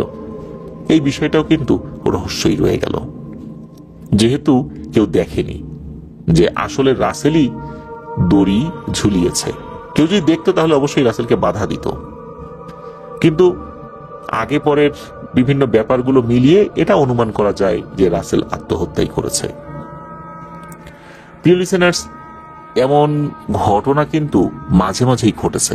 এই তো বেশ কয়েক বছর আগে একটি নিউজ সামনে আসলো, সেটা হচ্ছে একজন কোরআনে হাফেজ, উনি রমজান মাস চলে এসেছে কিন্তু কোনো মসজিদে তারাবির নামাজ পড়ানোর দায়িত্ব পান নাই। উনি একজন ভালো হাফেজ ছিলেন, সুরেলা কণ্ঠের অধিকারী ছিলেন। যেহেতু উনি এই দায়িত্বটা পান নাই, এটা ওনার হৃদয়ে মারাত্মক রক্তক্ষরণ হয়েছিল। মানসিকভাবে এতটাই বিপর্যস্ত হয়ে পড়েছিলেন, ওই সময় শয়তান ধোঁকাটা দিয়েছিল, যার কারণে উনি আত্মহত্যা করেছিলেন। এছাড়া আমরা দেখেছি কিছু কিছু ভিডিও ক্লিপে যে একটি অল্প বয়স্ক বাচ্চা, 7-8 বছর বয়স, মাদ্রাসায় ফ্যানের সাথে কাপড়ের গিট দিয়ে সুইসাইড করলো।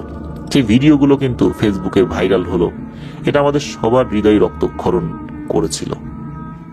আসলে এই এতটুকু বাচ্চা যারা, এরা এমন ভাবে মানসিকভাবে বিপর্যস্ত হয়ে পড়ে মাঝে মাঝে আমাদের এমন কোন আচরণে, হয়তোবা ওই যে বাচ্চাটা যে মাদ্রাসার ভেতরে সুইসাইড করলো, হয়তোবা সেই বাচ্চাটা ওই মাদ্রাসার কোন স্টুডেন্ট বা শিক্ষকদের কোন আচরণে মনে কষ্ট পেয়েছিল। আবার রাসেলের বিষয় হলো তার উল্টোটা, সে তার মায়ের আচরণের কারণে কষ্ট পেল। তো এই সিচুয়েশনগুলোতে আমাদের দায়িত্ব হচ্ছে সেই বাচ্চাদেরকে কাউন্সেলিং করা, কাল বিলম্ব না করে কাউন্সেলিং করা, যাতে করে সে মানসিকভাবে শক্ত হতে পারে। তা না হলে শয়তান ধোঁকা দিয়ে ফেলবে, এরকম বড় ধরনের একটি কবিরা গুনাহ দিকে মানুষকে উৎসাহিত করবে। আর ওই সময় মানুষের মাথা তো ঠিক থাকে না, মানুষ মানসিকভাবে বিপর্যস্ত হয়ে পৃথিবীতে বেঁচে থাকার আগ্রহই হারিয়ে ফেলে। ওই সময়ে আমাদের আশেপাশের মানুষদের সাপোর্ট খুবই খুবই খুবই প্রয়োজন।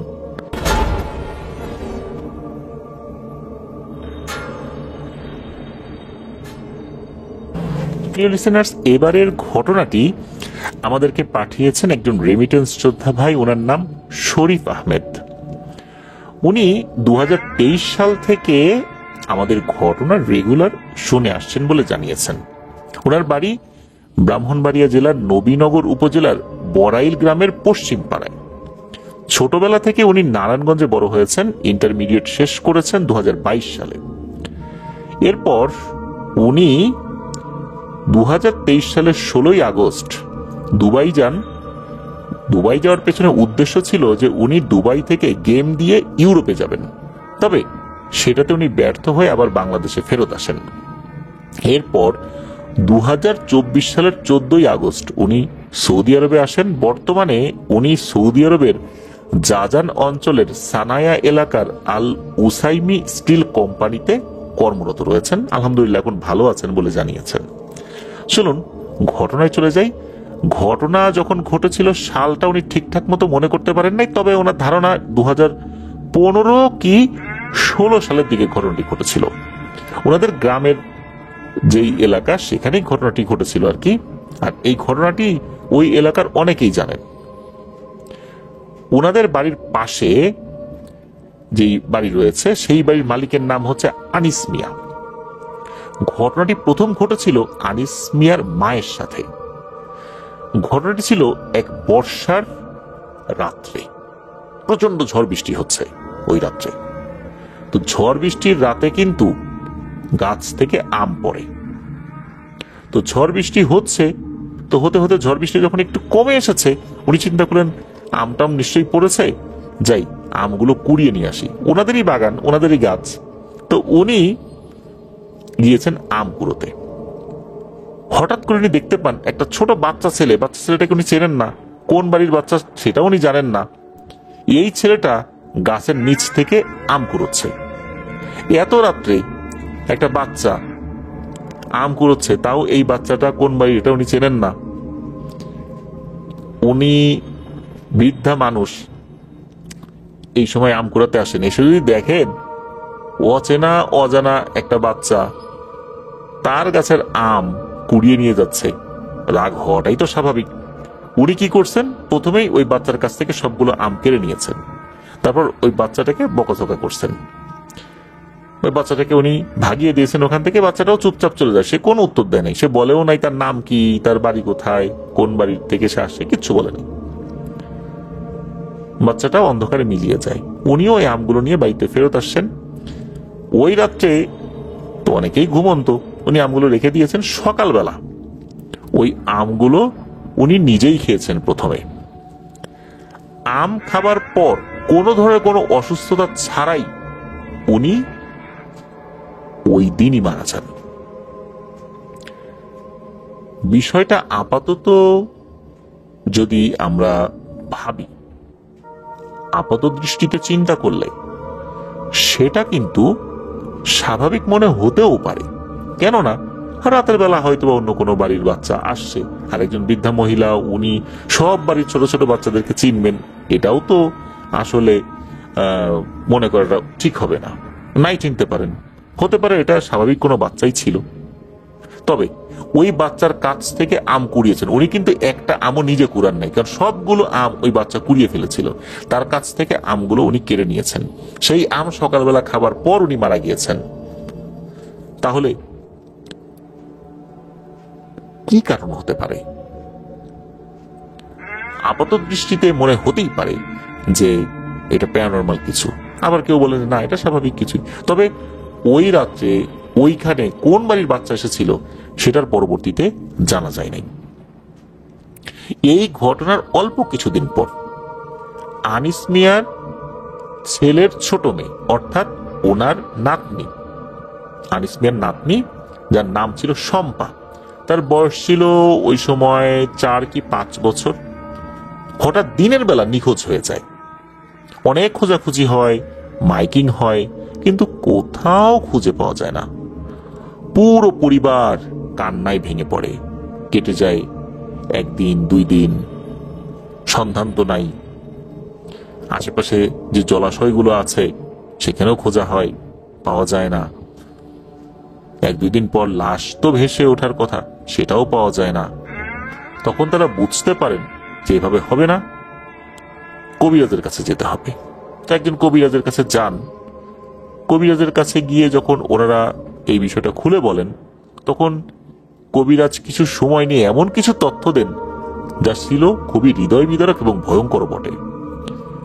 ওই কবিরাজ বলেন, এই মেয়েটি ছিল তার বাবার একমাত্র সন্তান। তার যেহেতু আর কোনো ভাই বোন তখনও হয়নি, সে ওই দুপুরবেলা বাড়ির আঙিনায় কিছু একটা নিয়ে খেলছিল, কিন্তু পরিবারের কেউ ওই সময় তাকে খেয়াল করেনি। ওই সময় এক জিনের চলাচলের পথে মেয়েটি পা দিয়ে ফেলেছিল। এতে করে সেই জিনটি রেগে গিয়ে সাথে সাথে মেয়েটিকে উঠিয়ে নিয়ে যায় তাদের জগতে, তাকে সেখানে বন্দি করে রাখে। তবে যেহেতু পরিবারের দেরি হয়ে গেছে কবিরাজের কাছে যেতে, জিনেরা তাকে ভারতের কোনো একটা নদীতে চুবিয়ে মেরে ফেলেই ক্ষান্ত হয় নাই, পরে আবার গরম পানিতেও তাকে চুবিয়েছে। এরকম নিষ্ঠুর ভাবে মেয়েটিকে হত্যা করা হয়। কবিরাজ বলেন যে আগামী 3 দিনের মধ্যেই তারা মেয়েটির মরদেহ ফিরিয়ে দেবে। সবাই যেন বাড়ির আশেপাশে সতর্ক অবস্থায় থাকে। ঠিক 3 দিন পর সন্ধ্যাবেলা কয়েকটা শেয়াল বাড়ির গেটের সামনে এসে প্রচন্ড ডাকাডাকি করতে থাকে, যেটা খুবই অস্বাভাবিক ছিল। কারণ সাধারণত শেয়াল লোকালয়ে ঢুকে কুকুরের মতো আচরণ করে না। কুকুর কিন্তু রাস্তাঘাটে থাকে, ডাকাডাকি করে, বাড়ির সামনে শুয়ে থাকে, বসে থাকে, কিন্তু শেয়াল কিন্তু এরকম করে না। মানে কুকুরের আচরণটা কিন্তু শেয়ালে থাকে না। শেয়াল কিন্তু লুকিয়ে বেড়ায়, ঝোপের মধ্যে থাকে, মানুষ দেখলে পালিয়ে যায়। কিন্তু মানুষদের উপস্থিতি উপেক্ষা করে বেশ কয়েকটা শেয়াল এসে কুকুর যেভাবে ডাকাডাকি করে মানুষের সামনেই, সেইভাবে শেয়াল এসে গেটের সামনে ডাকাডাকি করছে, বিষয়টা তো স্বাভাবিক না। বাড়ির সবাই বের হয়, বের হয়ে দেখে যে রাস্তার পাশের একটা ঢালে একটি লাশ পড়ে আছে। এটা কোনো বাচ্চা মেয়ের লাশ হবে। কেউ কাছে যেতে চায় না ভয়ে, ওই পরিবারের সদস্যরাও কেউ যেতে চাচ্ছে না ভয়ে। ওই সময় এই যে শরীফ আহমেদ ভাইয়ের আপন দাদি, যার নাম হচ্ছে জোহরা খাতুন, উনি সাহস করে কাছে যান, মরদেহটি তুলে আনেন। দেখেন মেয়েটি কয়েকদিন আগে হারিয়ে যাওয়া যে মেয়েটা শম্পা, তার লাশ। উনি নিজেই মেয়েটির গোসল দিয়েছিলেন, কাফন পরিয়েছিলেন। এরপর জানাজা পড়িয়ে মেয়েটিকে দাফন করা হয়। ওই কবিরাজ আরো জানিয়েছিলেন যে এই যে বাড়িটা, এই বাড়ির উপর দিয়েই জিনেদের চলাচলের একটা পথ রয়েছে। আর আনিস মিয়ার মা নাকি ইচ্ছাকৃতভাবে সেই পথটা রুদ্ধ করে দিয়েছিলেন, আর এটাই ছিল তার মৃত্যুর কারণ। তবে ওই বাচ্চাটা কে ছিল এই বিষয়ে কবিরাজ সুনির্দিষ্ট কোনো কিছু না বললেও এটাই বোঝা যায় যে ওই বাচ্চাটা কোনো মানুষের সন্তান ছিল না, সেটা জিনেদের কেউ হতে পারে। আর কবিরাজ আরো একটা ভয়ঙ্কর তথ্য দিয়েছিল, সেটা হচ্ছে যে সামনের 10 বছরের মধ্যে নাকি এই পরিবারের আরো একজনকে ওরা নিয়ে যাবে। কবিরাজ ওই বাড়িটাকে বন্ধ করে দিয়েছেন যদিও বা, তবে 10 বছর হয়ে গেছে, এখন পর্যন্ত আলহামদুলিল্লাহ ওই বাড়ির কোনো সদস্যের প্রাণহানি হয়নি। শরীফ আহমেদ ভাই জানিয়েছেন এখনো গ্রামে গেলে ওই বাড়ির দিকে তাকালেই মনে পড়ে 10 বছর তো হয়েই গেছে। তাহলে কি মৃত্যুর খেলা শেষ হয়েছে? যদি হয়ে থাকে আলহামদুলিল্লাহ ভালো, আর যদি না হয়ে থাকে তাহলে কে হতে যাচ্ছে পরবর্তী শিকার? আর এগুলো মনে পড়ার পেছনে কারণ রয়েছে। কারণ হচ্ছে ওনাদের বাড়ির একদম পেছনে ওই বাড়িটা, যার কারণে সবসময় মনে পড়বে, এটাই স্বাভাবিক। আর যেহেতু কবিরাজ বলেই দিয়েছিল 10 বছরের মাথায় একজন মারা যাবে, 2015 কি 16 সালের দিকে যদি ঘটনাটি ঘটে থাকে, তাহলে 2025 কি 26 সালের দিকে আরো একটি প্রাণহানি হবার কথা। আমরা চাই না আর কোনো প্রাণহানি হোক। আল্লাহ হেফাজত করুন ওই বাড়ির সবাইকে, আর এই ধরনের বিপদ আপদ থেকেও আল্লাহ আমাদেরকে হেফাজত করুন। প্রিয় লিসেনার্স, দেখুন 4-5 বছর বয়সে একটা ছোট্ট বাচ্চা মেয়ে, তার কি অপরাধ? সে কি দেখেছে যে কোনটা জিনের পথ আর কোনটা জিনের পথ না? নাকি এটা দেখা স্বাভাবিক কারোর জন্য? মোটেও স্বাভাবিক না, এটা দেখার কথাও না।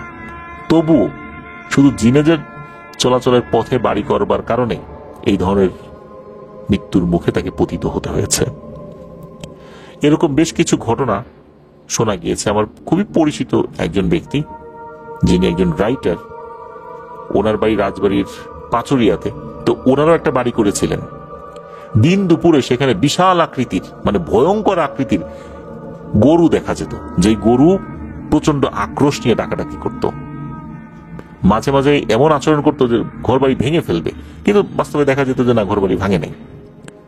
পরে কবিরাজের কাছে যাওয়া হলে কবিরাজ জানান যে এই ঘরটা যেই অ্যাঙ্গেলে তৈরি করা হয়েছে এইভাবে হবে না, এটা জিনেদের চলাচলের পথ, ঘরটা বাঁকিয়ে তৈরি করতে হবে।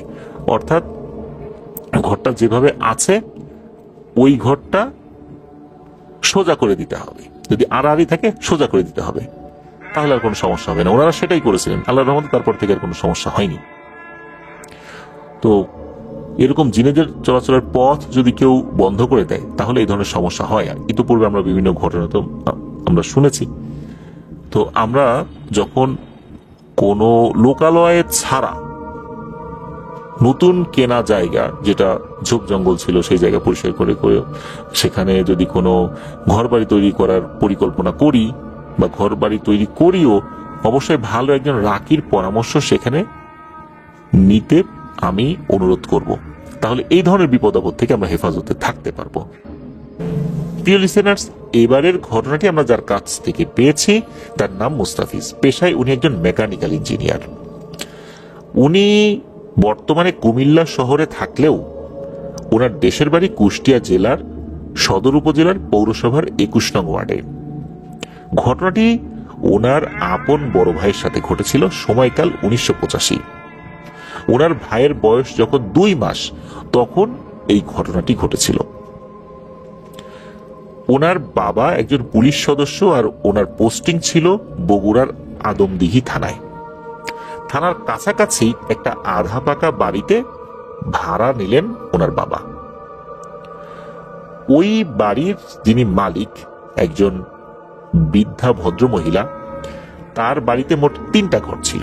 একটা ঘরে ওই বৃদ্ধা ভদ্র মহিলা অর্থাৎ যিনি বাড়িওয়ালি উনি আর ওনার এক নাতি থাকতেন। অন্য আর একটা ঘরে মুস্তাফিজ ভাইয়ের মা বাবা থাকতেন। আর একটা ঘরে থানার মুন্সি কাকা থাকতেন।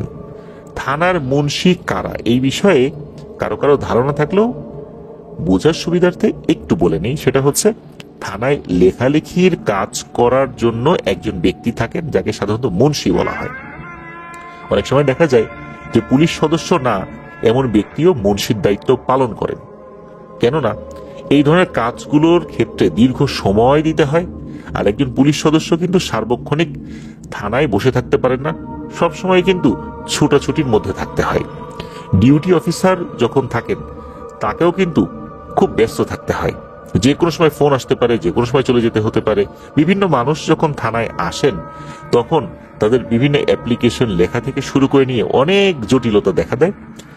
এই সমস্ত কাজ যিনি করে থাকেন সাধারণত তাকে মুন্সি বলা হয়। কোনো কোনো থানায় পুলিশদের মধ্যেই কেউ কেউ এই মুন্সির দায়িত্ব পালন করে থাকেন, আবার কোনো কোনো থানায় এই বিষয়ে অভিজ্ঞ পুলিশ সদস্য নন এমন কোনো ব্যক্তিও এই দায়িত্ব পালন করে থাকেন। তো এরকম একজন ব্যক্তি ছিলেন এই মুন্সি কাকা। তো এই মুন্সি কাকা উনিও ওনার পরিবার নিয়ে আর একটা ঘরে থাকতেন। মুন্সি কাকার ওই সময় কোনো সন্তানাদি না হলেও ওনার স্ত্রী ছিলেন অন্তঃসত্ত্বা। ওই একই সময়ে মুস্তাফিজ ভাইয়ের মাও অন্তঃসত্ত্বা ছিলেন। তাদের দুজনেরই ডেলিভারির সময় খুব কাছাকাছি ছিল। হয় কি যে প্রথম সন্তান ভূমিষ্ঠ হওয়ার যেই ব্যাপারটা, এই বাংলাদেশের প্রেক্ষাপটে কিন্তু সাধারণত মহিলারা প্রথম সন্তান ভূমিষ্ঠ হওয়ার আগে তার মায়ের বাড়িতে চলে যান। মানসিক একটা সাপোর্ট তো থাকে নিজের মায়ের বাড়িতে, এই জন্য বাংলাদেশের প্রেক্ষাপটে আমরা কিন্তু এটা সবসময় দেখে থাকি। যেহেতু মুস্তাফিজ ভাইয়ের মায়ের ডেলিভারির সময়টাও খুব কাছাকাছি চলে এসেছিল, যার কারণে মুস্তাফিজ ভাইয়ের বাবা মুস্তাফিজ ভাইয়ের মাকে তার মায়ের বাড়িতে রেখে আসেন। সেখানে মুস্তাফিজ ভাইয়ের একজন বড় ভাই জন্মগ্রহণ করেন, স্বাভাবিকভাবেই জন্মগ্রহণ করেছেন। তো মুস্তাফিজ ভাইয়ের বাবা তো ঠিকঠাক মতো ডিউটি পালন করছেন, ওই সময় তো ঘরে উনি একাই আছেন। ওইদিকে হয়েছে কি, এই মুন্সি কাকার স্ত্রী উনিও তো অন্তঃসত্ত্বা, তো ওনার ডেলিভারি হতে আরো বেশ কিছুদিন সময় লেগেছিল, মাসখানেকের মতো ছিল। তো মাসখানেক পরে এই মুন্সি কাকার স্ত্রী উনি একটি কন্যা সন্তান প্রসব করেন। স্বাভাবিকভাবেই জন্মগ্রহণ করেন, সুস্থ স্বাভাবিকভাবে আর কি। কন্যা সন্তান জন্মগ্রহণ করার কয়েকদিন পর মুন্সি কাকা ওনার স্ত্রী এবং কন্যা সন্তানকে নিয়ে ওনার ঘরে চলে আসেন। ঘরে যখনই চলে আসছেন এরপর থেকেই এই মেয়ে এমন কান্নাকাটি শুরু করেছে, কোনোভাবেই কান্নাকাটি থামে না। মায়ের বুকে দুধও খায় না, অন্য কোনো খাবারও মুখে দেয় না, শুধু কান্নাকাটি করে, দিন রাত শুধু কান্নাকাটি করে। এই অবস্থা দেখে মুন্সি কাকা মুস্তাফিজ ভাইয়ের বাবাকে অনুরোধ করেন যে উনি যেন ওনার ঘরটা কিছুদিনের জন্য এই মুন্সি কাকার কাছে ছেড়ে দেন। যেহেতু মুস্তাফিজ ভাইয়ের বাবা ওই সময় ঘরে একাই, অন্য কোনো লোক নাই, কেননা ওনার স্ত্রী মায়ের বাড়িতে চলে গেছেন, সেখানে তার স্ত্রীর একটি পুত্র সন্তান হয়েছে, আর এখানে একটি কন্যা সন্তান হয়েছে। বাচ্চাটা এরকম কান্নাকাটি করছে, এটা দেখে তো মুস্তাফিজ ভাইয়ের বাবারও খুব মায়া হয়। তো মুন্সি কাকা মুস্তাফিজ ভাইয়ের বাবাকে বলেছিলেন যে মনে হয় এই ঘরটাতে কোনো সমস্যা আছে, এই জন্যই অল্প কিছুদিনের জন্য এই ঘরটাতে, অর্থাৎ মুস্তাফিজ ভাইয়ের বাবা যে ঘরটা নিয়েছেন সেখানে তারা উঠতে চান। মুস্তাফিজ ভাইয়ের বাবা চিন্তা করলেন যে এ আর সমস্যা কি, উঠুক। উনি আবার আরেকটা জিনিস চিন্তা করলেন যে ওনার সন্তান যে হয়েছে, ওনার সন্তান হবার পর উনি ডিউটির চাপের কারণে বাড়িতে কিন্তু যেতে পারেন নাই। এই সুযোগে উনি ছুটি ম্যানেজ করে ফেলেন। ওই সময় কোন একটা প্রোগ্রাম বা কোন একটা বিশেষ একটা আয়োজন চলছিল ওনাদের থানা, যার কারণে উনি কিন্তু ছুটি পান নাই। উনি ছুটি ম্যানেজ করেছেন আর চিন্তা করলেন যে তাহলে ওদেরকে ঘরের চাবিটা দিয়েই যাই, ওরা থাকুক না, সমস্যা কি। মুস্তাফিজ ভাইয়ের বাবা ওনার ঘরের চাবিটা দিয়ে উনি ছুটি কাটাতে আর বাচ্চাকে দেখতে চলে আসেন নিজের বাড়িতে। এরপরে আবার শ্বশুর বাড়িতে গেছেন সন্তানকে দেখার জন্য। অল্প কিছুদিন পর ফেরত চলে আসেন ওনার কর্মস্থলে, ছুটি শেষ। এসে শুনতে পান একটা দুঃখজনক খবর, মুন্সি কাকার সেই কন্যা সন্তানটি পৃথিবীর মায়া ত্যাগ করে চলে গেছে। আর যখন ঘরে ঢুকেছেন ওনার সন্তানকে নিয়ে, অর্থাৎ এই মুস্তাফিজ ভাইয়ের বড় ভাইকে নিয়ে, ঘরে ঢোকার সাথে সাথেই এই বাচ্চাও শুরু করেছে কান্নাকাটি। অথচ এই বাচ্চা একদম সুস্থ স্বাভাবিক ছিল, সে সব খাবার খাচ্ছিল, সব খাবার বলতে তার মায়ের বুকের দুধ ঠিকঠাক মতো খাচ্ছিল। হঠাৎ করে এরকম কান্নাকাটি, সে মায়ের বুকের দুধও খেতে চায় না, এরকম তো ছিল না। এই দৃশ্য দেখার পর ওই যে যিনি বাড়িওয়ালি ভদ্র মহিলা, উনি তখন এই মুস্তাফিজ ভাইয়ের বাবাকে বলেন যে তোমাদেরকে বললে তো তোমরা শোনো না, আমি এখন বলতেছি যেটা সেটা মনোযোগ দিয়ে শোনো। দ্রুত একজন হুজুর নিয়ে এসে এই বাড়ি বন্ধ করাবো। আমি বৃদ্ধা একজন মহিলা, বাইরে যাওয়া সম্ভব না, আমার কথার কেউ পাত্তাই দেয় না, যার কারণে মেয়েটাকে এইভাবে চলে যেতে হইল। আমি যেটা বুঝছি তোমরা সেটা বোঝো না, দ্রুত কাউকে ডাকো। এদিকে মুস্তাফিজ ভাইয়ের বাবা বলেন যে বাড়ি বন্ধ করতে হবে কেন, আমরা নামাজ কালাম পড়ি, ঘরে কোরআন তেলাওয়াত করি, কোনো সমস্যা হবে না, এটা বলে দেন ওই ভদ্র মহিলাকে। তো ভদ্র মহিলা উনি আর বেশি কথা বাড়ান নাই। এদিকে সমস্যা প্রকট হতে থাকে। কোনোভাবেই যখন এই সমস্যার সমাধান হচ্ছে না, অনবরত কান্নাকাটি, দিব্যি ভালো থাকা বাচ্চাটা এই ঘরে ঢোকার সাথে সাথে এই ধরনের সমস্যা শুরু হয়ে গেল, এটা নিশ্চয়ই ভালো কিছু না। বাচ্চাটা এমন কান্নাকাটি শুরু করেছে, একটা পর্যায়ে এসে মুস্তাফিজ ভাইয়ের বাবা বুঝতে পারলেন কোন একটা অঘটন ঘটতে যাচ্ছে। তখন উনি স্থানীয় একটি মসজিদের ইমাম সাহেবকে ডেকে নিয়ে আসলেন। ইমাম সাহেব একটু ঝাড়ফুঁক করলেন, দেখলেন যে কোনো পরিবর্তন হলো না। তখন ইমাম সাহেব বললেন যে এটা আমার কাজ না, এখানে অন্য কোনো বিষয় রয়েছে। তখন ওই ইমাম সাহেব আর একজন কবিরাজের সন্ধান দিলেন। ওই কবিরাজের বাড়িতে মুস্তাফিজ ভাইয়ের বাবা বাইসাইকেল চালিয়ে গেলেন। সময় একটা বাইসাইকেল ছিল, বাইসাইকেল নিয়েই আসা যাওয়া করতেন আর কি, থানা এবং বাড়িতে। উনি যখন ওই কবিরাজের বাড়িতে গিয়েছেন, গিয়ে দেখেন ওই কবিরাজ অনেক বৃদ্ধ। ওই কবিরাজকে সবকিছু খুলে বললেন। ওই কবিরাজ বললেন যে দেখো বাপু, আমার এখন অনেক বয়স হয়ে গেছে, এই সমস্ত কাজগুলো করতে গেলে অনেক দোয়া দুরুদ পড়তে হয়, আমার এখন এগুলো মনে থাকে না, এগুলো একটার সাথে আর একটা জড়িয়ে ফেলি, স্মৃতিশক্তি কমে গেছে, আর এগুলো করতে গেলে শরীরের এনার্জিও দরকার হয়, এখন আমার এই বয়সে আর এসব ধকল নিতে পারি না, আমি তো পারবো না। এদিকে মুস্তাফিজ ভাইয়ের বাবাও দেখলেন যে আসলেই এই লোকটা অনেক বৃদ্ধ, হাঁটাচলা করাই তার জন্য কষ্ট। তবুও বাবার মন তো মানে না, বাড়িতে সন্তান এভাবে চিৎকার করে কান্নাকাটি করছে, এদিকে আবার উনি আসতে চাইছেন না। একটা পর্যায়ে মুস্তাফিজ ভাইয়ের বাবা হাউমাউ করে কান্নাকাটি শুরু করে দেন ওই কবিরাজের সামনে।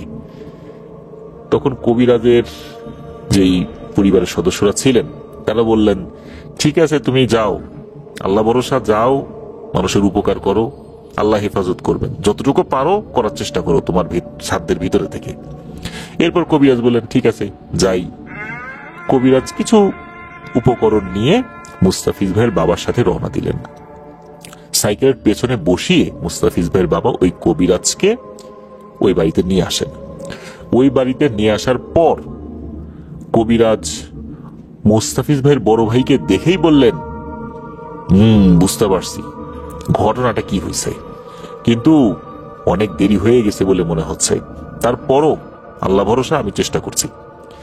এরপর উনি একটি বাটি নেন, বাটির মধ্যে কিছু পানি নেন, কিছু দোয়া দুরুদ পরে ওই পানির উপর ফু দেন।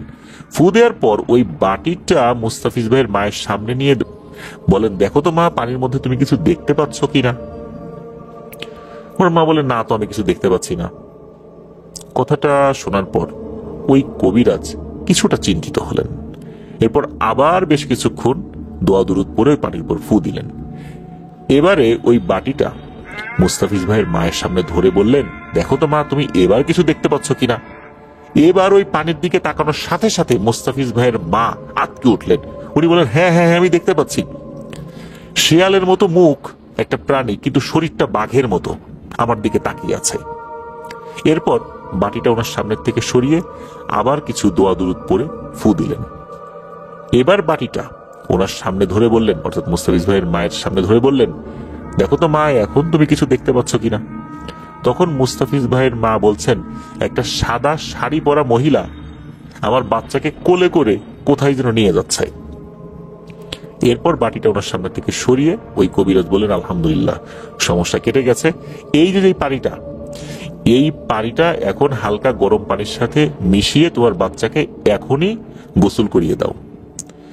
এরপর তুমি বাচ্চাটাকে বুকের দুধ খাওয়ানোর চেষ্টা করো, ইনশাল্লাহ বাচ্চাটা স্বাভাবিকভাবেই খাবার খাবে। তখনই সেটা করা হলো। আজব ব্যাপার, সাথে সাথে বাচ্চার কান্নাও থেমে গেল।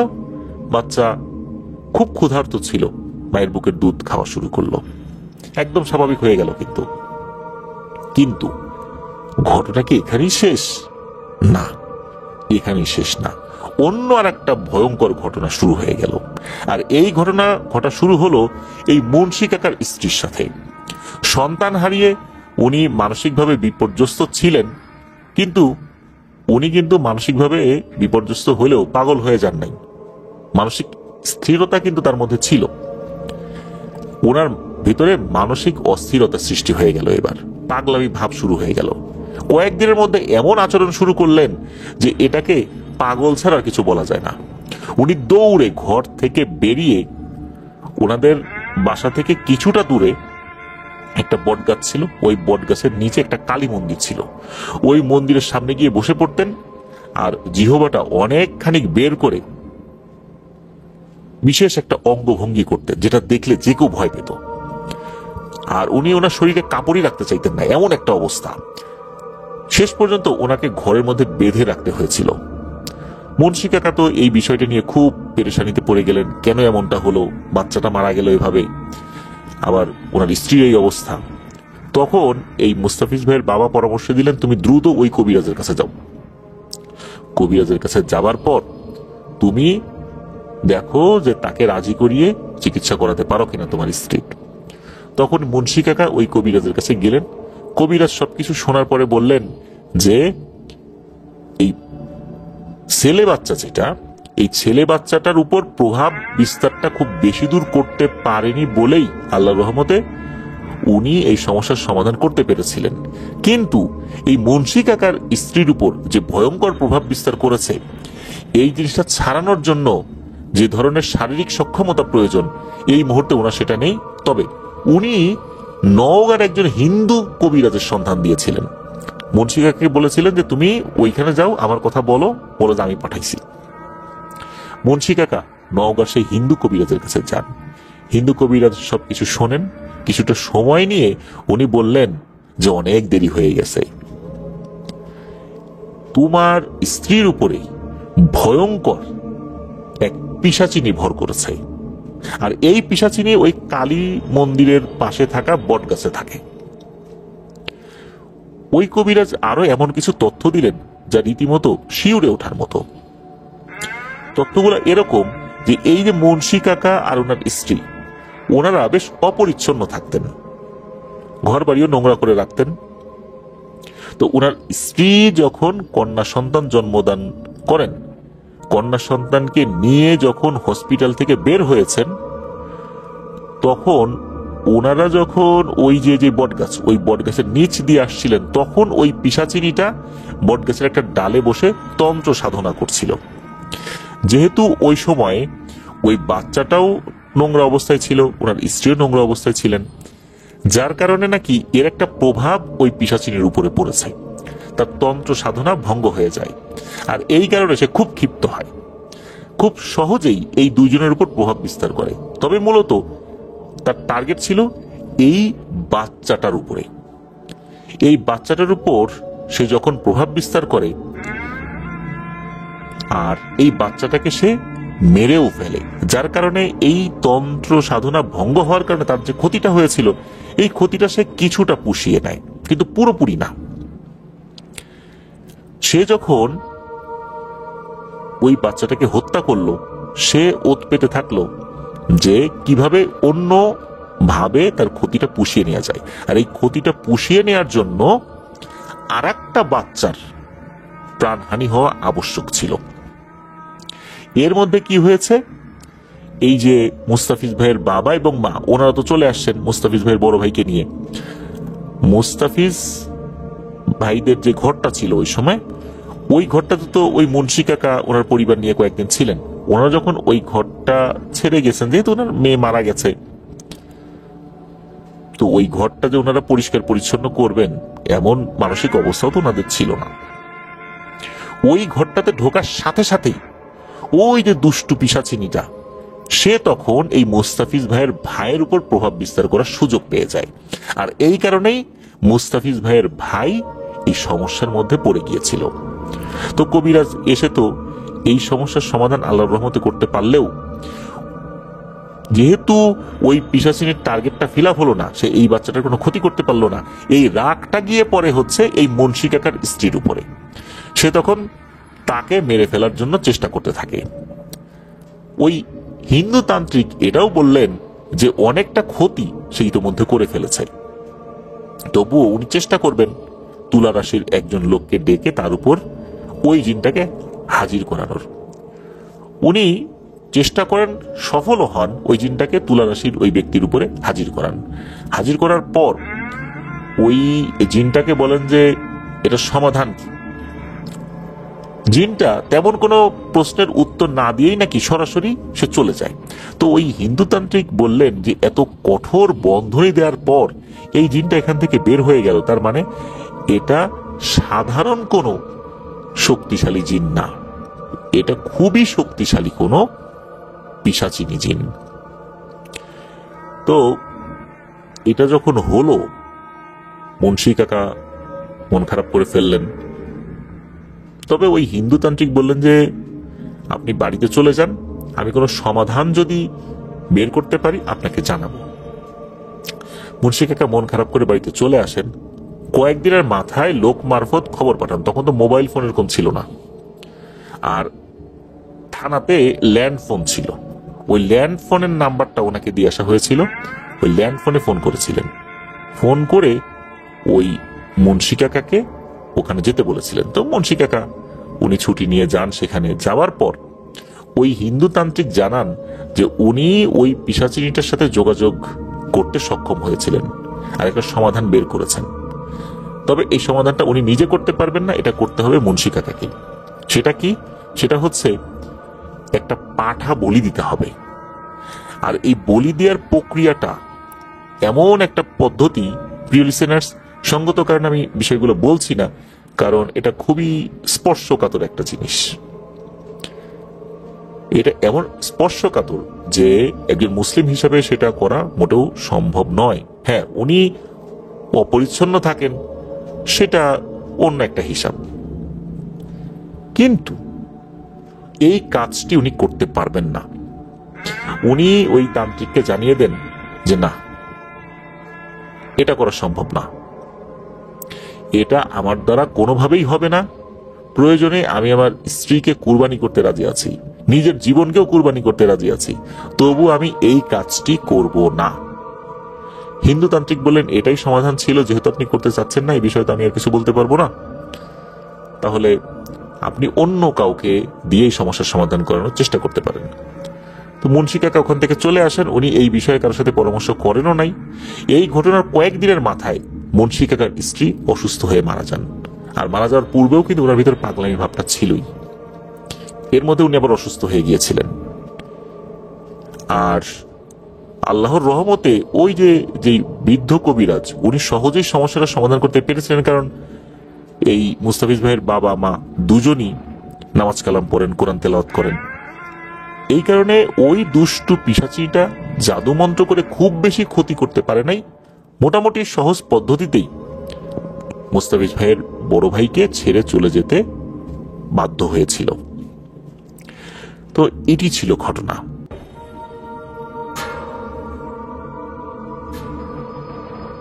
প্রিয় লিসেনার্স, ফিরে এলাম আমরা আমাদের এবারে থার্সডে নাইটের 171তম আয়োজনের ষষ্ঠ এবং শেষ ঘটনায়। ঘটনাগুলো কেমন লাগছে তা জানিয়ে এই ভিডিওর কমেন্ট সেকশনে কমেন্ট করতে কিন্তু ভুলবেন না। চলুন ঘটনায় চলে যাই। এবারের ঘটনাটি আমরা পেয়েছি একজন রেমিটেন্স যোদ্ধা ভাইয়ের কাছ থেকে, যার নাম আব্দুল করিম। ওনার বাড়ি কুমিল্লা জেলার 14গ্রাম উপজেলার আলকরা ইউনিয়নের লক্ষ্মীপুর গ্রামে। আর উনি যার কাছ থেকে ঘটনা শুনেছেন ওই ব্যক্তিটা ওনার সাথেই একসময় কাজ করতেন, এখন অবশ্য অন্য জায়গায় কাজ করেন। আর আব্দুল করিম ভাই বর্তমানে রয়েছেন সৌদি আরবের আভা শহরে। আর যার কাছ থেকে উনি ঘটনা সংগ্রহ করেছেন তার নাম হচ্ছে জমির হোসেন। তার বাড়ি খাগড়াছড়ি জেলার মাটিরাঙ্গা উপজেলার তাইদং ইউনিয়নের নোয়াপাড়া গ্রামে। এই যে জমির হোসেন ভাই, উনি আবার এই ঘটনাটি যার সাথে ঘটেছে তাকে খুব ভালোভাবেই চেনেন। সেই ব্যক্তির নাম হচ্ছে বশির। এই বশির ভাইয়ের বাড়িও কিন্তু ওই একই গ্রামে। তো ঘটনাটি আসলে যেভাবে জেনেছেন সেভাবেই আব্দুল করিম ভাইকে উনি বলেছেন। চলুন ঘটনা শুনুন। তো এই ঘটনাটি মূলত ঘটেছিল এখন থেকে 10 বছর এরকম একটা সময় আগে হবে আর কি। তো এই যে জমির ভাই, ওনারা প্রায় 8-10 জন বন্ধু বান্ধব সবসময় একসাথে চলাচল করতেন, কারণ ওনারা সবাই গরু পালতেন। এই গরুগুলো নিয়ে বিভিন্ন জায়গায় যেতেন, পাহাড়ি বিভিন্ন জায়গায় যেতেন। গরুগুলোকে ছেড়ে দিয়ে ওনারা বন্ধুরা মিলে অনেক খেলাধুলা করতেন। 3টা জায়গার মধ্যে ওনারা সবচেয়ে বেশি যেতেন। সেই জায়গা 3টার নাম হচ্ছে খালিকার ডোন, বদার ডোন, তিতালঙ্গা। এটা ওখানকার স্থানীয় নাম আর কি। তো ওই এলাকাগুলোতে নাকি জিন ঘটিত অনেক ঘটনাই ঘটে। একদিন হয় কি, এই যে বশির, এই বশির বন্ধুটা হঠাৎ করে কোথাও যেন উধাও হয়ে যায়। কোথায় গেল খুঁজেই পাওয়া যাচ্ছে না। হঠাৎ করে কোথায় উধাও হয়ে গেল কেউ জানে না, তার পরিবার থেকে কেউ জানে না। কেউ কি কিডন্যাপ করেছে না কি, কারণ পাহাড়ি এলাকায় অনেক সশস্ত্র গোষ্ঠী রয়েছে, তারাও কিডন্যাপ করতে পারে। কিন্তু এরকম কোনো আলামতও পাওয়া গেল না। কিডন্যাপ হলে তো মুক্তিপণ বা এরকম কোনো কিছু চাইতে পারে, এমন কোনো কিছু খবর আসলো না। তাহলে কোথায় গেল? আর যতটুকু সম্ভব তথ্য নিয়ে জানা গেল যে সে উধাও হওয়ার আগে শহর এলাকায় তাকে দেখা গিয়েছিল, কেউ তাকে দেখেছিল। তাহলে নিশ্চয়ই কেউ কিডন্যাপ করেনি। এরকম অনেক ধরনের কথাই এক একজন বলতে থাকে। কেউ বলে কিডন্যাপ করেছে, কেউ বলে করে নাই, সে নিজেই পালিয়ে গেছে, এরকম বিভিন্ন ধরনের কথা আর কি। তো বেশ অনেকদিন সে নাই, হঠাৎ করে সে আবার উদ্ভব হয় কোথা থেকে। তবে পূর্বে যেভাবে তাকে হাসি খুশি দেখা যেত, এখন আর সেটা দেখা যাচ্ছে না। সে চুপচাপ থাকতো, দরকার ছাড়া কারোর সাথে কথা বলতো না, আগের মতো খেলাধুলা করতো না, কারোর সাথে খুব একটা মিশতো না। পরিচিত কাউকে দেখলে কেমন আছিস, ভালো, এতটুকুই। কোথায় গিয়েছিল, কি হয়েছিল, এগুলো নিয়ে খুব একটা কথা বলতে সে চাইতো না। তো বন্ধু বান্ধবরা, বিশেষ করে কাছের বন্ধু বান্ধব, যেমন এই যে জমির ভাই, ওনার মতো এরকম আরো যে কয়েকজন আছে, একদিন খুব চাপাচাপি করে ধরেছে যে বলতেই হবে, কোথায় গেছিলি, তোকে কেউ কিডন্যাপ করেছিল? বলে যে না, কেউ আমাকে কিডন্যাপ করে নাই, আমি নিজেই চলে গেছিলাম। কোথায়? তখন সে জানায় যে সে ভারতে চলে গিয়েছিল, আসামে। সে আসামে গিয়ে তন্ত্রমন্ত্র শিখবে এই চিন্তা করে গিয়েছে। তবে সেখানে যাওয়ার পর দেখলো যে এই তন্ত্রমন্ত্র শেখার জন্য একজন গুরু প্রয়োজন। আর এই গুরু যারা আছেন, অনেকেরই ভাষা এই বশির ভাই বোঝেন না। আর এই গুরুদের কাছে দীক্ষা নিতে হলে দীর্ঘ সময় প্রয়োজন। ওইখানে গিয়ে উনি দেখলেন যে অনেকে আছেন 20 বছর 25 বছর ধরে দীক্ষা নিচ্ছেন, এখনো তার বাড়িতে ফেরত যান নাই। উনি চিন্তা করলেন যে এত ধৈর্য তো আমার নাই, আমি তো এরকম বছরের পর বছর ধরে এই গুরুকে খুশি করে আমি তন্ত্রমন্ত্র শিখতে পারবো না। আমার দরকার দ্রুত জিনিস, আমার দ্রুত কাজ হাসিল হওয়া চাই। কি উদ্দেশ্য না ছিল? ছোটবেলা থেকেই ওনার হচ্ছে ধন সম্পত্তির প্রতি বেজায় লোভ ছিল, মানে তাকে ধনী হইতে হবে, যে কোনো ভাবে তাকে ধনী হইতে হবে। উনি চিন্তা করলেন ধনী হওয়ার উপায় কি, এইভাবে নর্মাল কাজ করে তো ধনী হওয়া যাবে না, আর লেখাপড়াও খুব বেশি দূর তো আগান নাই যে চাকরি বাকরি করে চাকরি পাবেন, সেই চাকরির টাকা দিয়ে উনি ধনী হবেন সেই সুযোগও নাই। ব্যবসা বাণিজ্য যে করবেন তাদের আর্থিক অবস্থা এরকম ভালো ছিল না। তাহলে ধনী হওয়ার উপায় কি? সেটা হচ্ছে তন্ত্রমন্ত্র শিক্ষা অর্জন করে যদি গুপ্তধন পাওয়া যায়। উনি শুনেছিলেন তন্ত্রমন্ত্রের মাধ্যমে গুপ্তধন হাসিল করা যায়, তাহলে উনি ধনী হয়ে যেতে পারবেন অল্প সময়।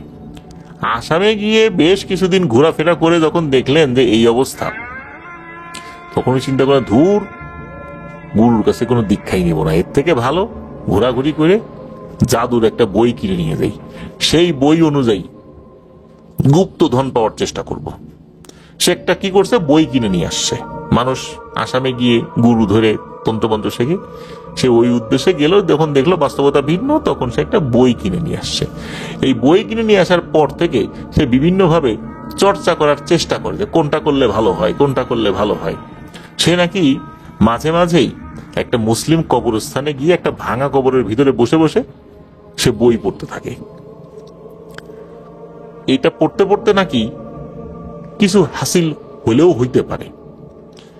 তো এরকম চিন্তা থেকে সে যেহেতু এই কাজ করে, আর এই কাজ করতে গেলে সাধারণ মানুষের সাথে মেশা যাবে না, বেশি কথা বলা যাবে না, গম্ভীর হয়ে থাকতে হবে, এরকম বেশ কিছু নিয়ম কারণ নাকি করতে হবে বা পালন করতে হবে, এটাও ওই বইয়ে লেখা আছে। এই জন্য সে কারোর সাথে সচরাচর কথা বলতে চায় না, মিশতে চায় না। এরপর লোকজন বুঝলো, ও আচ্ছা, তাহলে এই ব্যাপার, বসির তাহলে এই ধান্দাতে হাওয়া হয়ে গেছিল, এখন আবার এই তন্ত্রমন্ত্রের বই নিয়ে এসে সে সেটা বিশ্লেষণ করে গুপ্তধন হাতানোর একটা চিন্তা ভাবনা করতেছে। তখন ওনারা আবার জিজ্ঞেস করলেন যে কিভাবে গুপ্তধন হাসিল করবি? তখন বলতে ওখানে অনেক ধরনের নিয়ম কারণ লেখা আছে, শ্মশানে গিয়েও করা যায়, লাশের পোড়া কিছু অংশ থাকে যেগুলো পোড়ে না, এগুলো দিয়েও করা যায়। এর মধ্যে আর একটা সহজ পদ্ধতি আছে, সেটাই এই বশির ভাই করবেন বলে জানালেন। বলে যে শ্মশানে যাওয়া আমার পক্ষে সম্ভব না, ওইটা খুব ঝুঁকিপূর্ণ কাজ, অপেক্ষাকৃত সহজ একটা কাজ আছে। কি সেই সহজ কাজ? তখন এই বশির ভাই বললেন যে একটা নির্জন স্থানে যেতে হবে রাতের বেলা, সেখানে গিয়ে একটা ছোটখাটো হোক বড় হোক একটা মাটির একটা পাত্র, এই পাত্রটা নিয়ে যেতে হবে, এর মধ্যে 11টা কলা এবং 1 কেজি দুধ রাখতে হবে। তবে একটা শর্ত আছে, এই মাটির পাত্রটা নিয়ে যাওয়ার পর এক নিঃশ্বাসে গর্ত করতে হবে, এক নিঃশ্বাসে যতটুকু গর্ত করা যায়, এক নিঃশ্বাসে গর্ত করে ওই পাত্রটা ওই গর্তের উপরে বসিয়ে দিয়ে ঘুরে এক নিঃশ্বাসেই 11 কদম পেছনে চলে যেতে হবে, ওই পাত্রের দিকে তাকানো যাবে না। এরপর পেছন দিকে ঘূর্ণিবায়ু হচ্ছে এরকমটা বোঝা যাবে, কিন্তু পেছন দিকে তাকানো যাবে না। 11 কদম আসার পর নিঃশ্বাস ছাড়া যাবে, তবে সেটা একবার নিঃশ্বাস ফেলে আবার দম টেনে নিয়ে 40 কদম হেঁটে যেতে হবে। কিন্তু ওই হাড়িটাকে পেছন দিকে রেখে 40 কদম হেঁটে যাওয়ার পর ওই হাড়ির দিকে না তাকিয়ে সোজা বাড়িতে চলে যেতে হবে। পরের দিন একই সময়, অর্থাৎ যেই সময়ে হাড়িটা ওখানে রাখা হয়েছিল 1 মিনিট আগে পরে না, ওইখানে যেতে হবে, গিয়ে ওই পাতিলটা আনতে হবে। তখন ওই পাতিলটা আর খালি থাকবে না, সেখানে থাকবে অঢেল সম্পদ, গুপ্তধন। এইটা নাকি ওই বইয়ে লেখা আছে। এইগুলো যখন ওই বশির ভাই জানতে পারছেন, তখন তার লোভ আরো বেড়ে গেল। ওই শ্মশানে গিয়ে মৃতদেহের অবশিষ্টাংশ এইগুলো নিয়ে গুপ্তধন হাসিল করা, এটা খুবই ঝুঁকিপূর্ণ। এর থেকে এটাই ভালো না যে হাড়ি রেখে আসবে, পরের দিন সে দেখবে যে সব টাকা পয়সায় পূর্ণ হয়ে গেছে বা সোনা দানায় পূর্ণ হয়ে গেছে। এটাই তো অপেক্ষাকৃত সহজ। তো উনি ওই পদ্ধতিটাই অবলম্বন করার চিন্তা করেছিলেন। প্রিয় লিসেনার্স, এখানে আরো কিছু বিষয় রয়েছে, সঙ্গত কারণে আমি সেগুলো বলছি না, কারণ অনেকেই এটাই উৎসাহিত হয়ে এই কাজটি করার দুঃসাহস দেখাতে পারেন, যার কারণে আমি কিছু বিষয় কিন্তু অ্যাভয়েড করে গিয়েছি। তো যাই হোক, উনি এই কাজটি সত্যি সত্যি করতে গিয়েছিলেন পরবর্তীতে আর কি। মানে এটা তো প্রথম দিকে বলেছেন এই আমাদেরকে যিনি ঘটনা দিয়েছেন তার যিনি কলিগ ছিলেন, অর্থাৎ এই যে জমির ভাইয়ের কাছে তো বশির ভাই বলেছেন।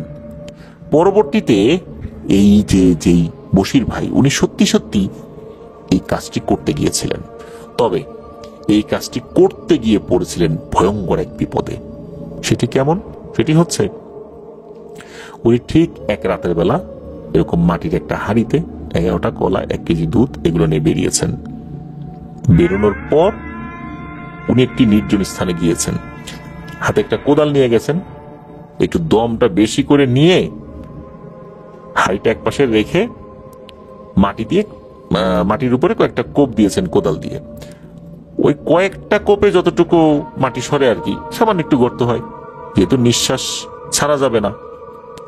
আবার কোদাল দিয়ে কোপ দিতে গেলে ফুসফুসের উপর চাপ পড়ে যদি নিঃশ্বাস একটু বেরিয়ে যায় তাহলে আরো ভয়ঙ্কর ঘটনা ঘটতে পারে, এই জন্য খুব সতর্ক থাকতে হবে। তো উনি যখন এই কাজটি করেছেন, অর্থাৎ কোদাল দিয়ে কোপ দিয়েছেন, এরপর হাঁড়িটা ওখানে রেখে পেছন দিকে যখন সরেছেন, মানে ঘুরে তো 11 কদম আসবেন, ওই 11 কদম আর আশা লাগে নাই। হঠাৎ করে পেছন থেকে ভয়ঙ্কর ভাবে ওনাকে আঘাত করা হয়। পেছন থেকে ঘূর্ণিবায়ু হবে এরকম কোনো কিছু না, সরাসরি ওনাকে আঘাত করছে। আর এরপর শক্ত হাত, এরকম হাত যদি কারো পিঠের উপর পড়ে জোরে জোরে কেমন আঘাত লাগতে পারে, কেমন ব্যথা লাগতে পারে, ওই রকম মনে হচ্ছে। উনি দেখছেনও না যে আসলে এই কাজটা কে করছে, তবে এতটুকু বুঝতে পারছেন এটা মানুষের কোনো হাত হতে পারে না, এতটুকু ওনার কাছে মনে হচ্ছিল। এরকম পেছন থেকে মারতে মারতে কাছাকাছি থাকা একটা ঝর্ণার কাছে নিয়ে যায় এরা, মানে ধাক্কাতে ধাক্কাতে। ওই জায়গাটাতে 4টা ঝর্ণা রয়েছে, মানে ছোট ছোট 4টা ঝর্ণা বা ছড়া রয়েছে। এই 4টা ঝর্ণার পানি আবার এক জায়গায় এসে পড়ে। তখন অবশ্য ঝর্ণার পানি ওভাবে পড়ছিল না, মানে খুবই কম, ওরকম পানি নিচ পর্যন্ত ওভাবে আসছিল না। ওই অবস্থাতে নাকি এই বশির ভাইয়ের মাথাটা ওই কাদার মধ্যে চেপে ধরে ঢুকিয়ে দেয়, এরপর চলে যায় ওই অশরীরীগুলো। বশির ভাইয়ের তো সেন্স নাই, হারিয়ে গেছে। এর মধ্যে কি হয়েছে যে ওনার কিছুক্ষণ পরে সেন্স আসছে, মাথাটা এমন ভাবে ঢুকিয়েছে, ওই জায়গাটা কাদা থাকলেও শক্ত ছিল আর কি, ওনার নাকটা কাদার মধ্যে ঢোকে নেই, যার কারণে উনি নিঃশ্বাস নিতে পেরেছিলেন। ওনার যখন জ্ঞান আসে উনি মাথাটা বের করেন, তখন আবার বৃষ্টি শুরু হয়েছে। আর বৃষ্টি যেহেতু শুরু হয়েছে, পাহাড়ের গা থেকে পানি ওই ঝর্ণা দিয়ে বেরিয়ে ওই জায়গায় এসে পরে।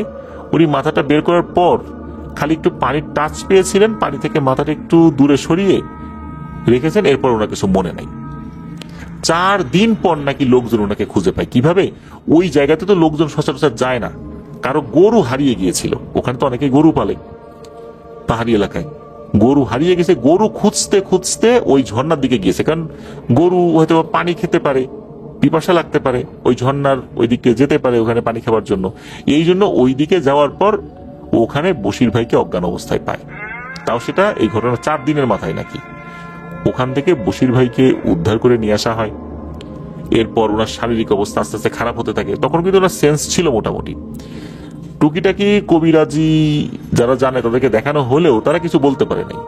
এরপর একজন তান্ত্রিকের সন্ধান পাওয়া যায় যে ওই আসামে গিয়ে সে তন্ত্রমন্ত্র শেখে, আর তার বাড়ি হচ্ছে কুমিল্লা। তো সৌভাগ্যজনক ভাবে ওই সময় সে কুমিল্লাতে অবস্থান করছিল, মানে কিছুদিন জন্য আসছে, ওস্তাদের অনুমতি নিয়ে আবার সে যাবে ওখানে। তো কুমিল্লাতে সে আসছে, এরকম একটা সন্ধান যখন পাওয়া যায়, কুমিল্লাতে তার কাছে নিয়ে যাওয়া হয়।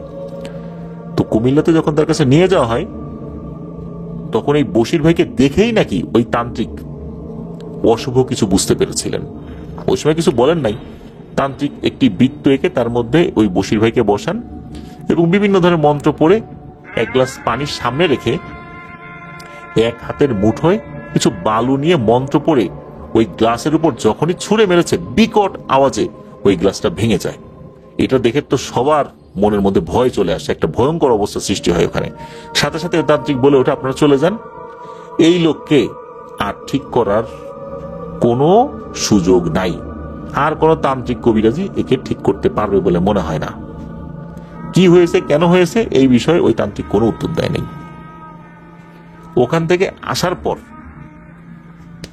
এই বশির ভাই তো উনি সব কথা খুলে বলেছিলেন কি হয়েছিল ওখানে আসার বিষয়, অনেককেই বলেছিলেন, ওখানে যাওয়ার আগেও বলেছিলেন, কারণ তান্ত্রিক তো আর একজন দেখে নেই, এটা তো লাস্ট একজন দেখেছিল আর কি। এর আগেও বিভিন্ন মানুষের সাথে কথা হয়েছে, বশির ভাই বলছিলেন উনি কি করতে গেছিলেন, এই জন্য অনেক মানুষ জেনে যায়। তবে ওই তান্ত্রিকের কাছ থেকে আসার পর থেকে বশির ভাইয়ের মধ্যে পাগলামি ভাব শুরু হয়ে যায়। এরপর থেকে উনি পুরোই পাগল হয়ে যায় অল্প কিছুদিনের মধ্যে। সুস্থ অবস্থায় তো উনি এটা বলেছিলেন। এই বশির ভাই নাকি এখনো জীবিত আছেন, পাগল অবস্থাতেই আছেন। তবে উনি যে এলোমেলো ভাবে ঘুরে বেড়ান তা না, উনি ওনার পরিবারের সাথেই আছেন, তবে পাগল, ওনাকে আটকে রাখা হয়। প্রিয় লিসেনার্স, লোভ মানুষকে অনেক ক্ষতি করে ফেলে, মানুষকে অন্ধ করে দেয়। কোনটা করণীয় কোনটা বর্জনীয় সেই বোধ হারিয়ে দেয়, বিলুপ্ত করে দেয় আমাদের মন থেকে, আর তখনই আমরা বিপদে পড়ে যাই। প্রিয় লিসেনার্স, বিদায় নিচ্ছি। সবাই ভালো থাকবেন, সুস্থ থাকবেন।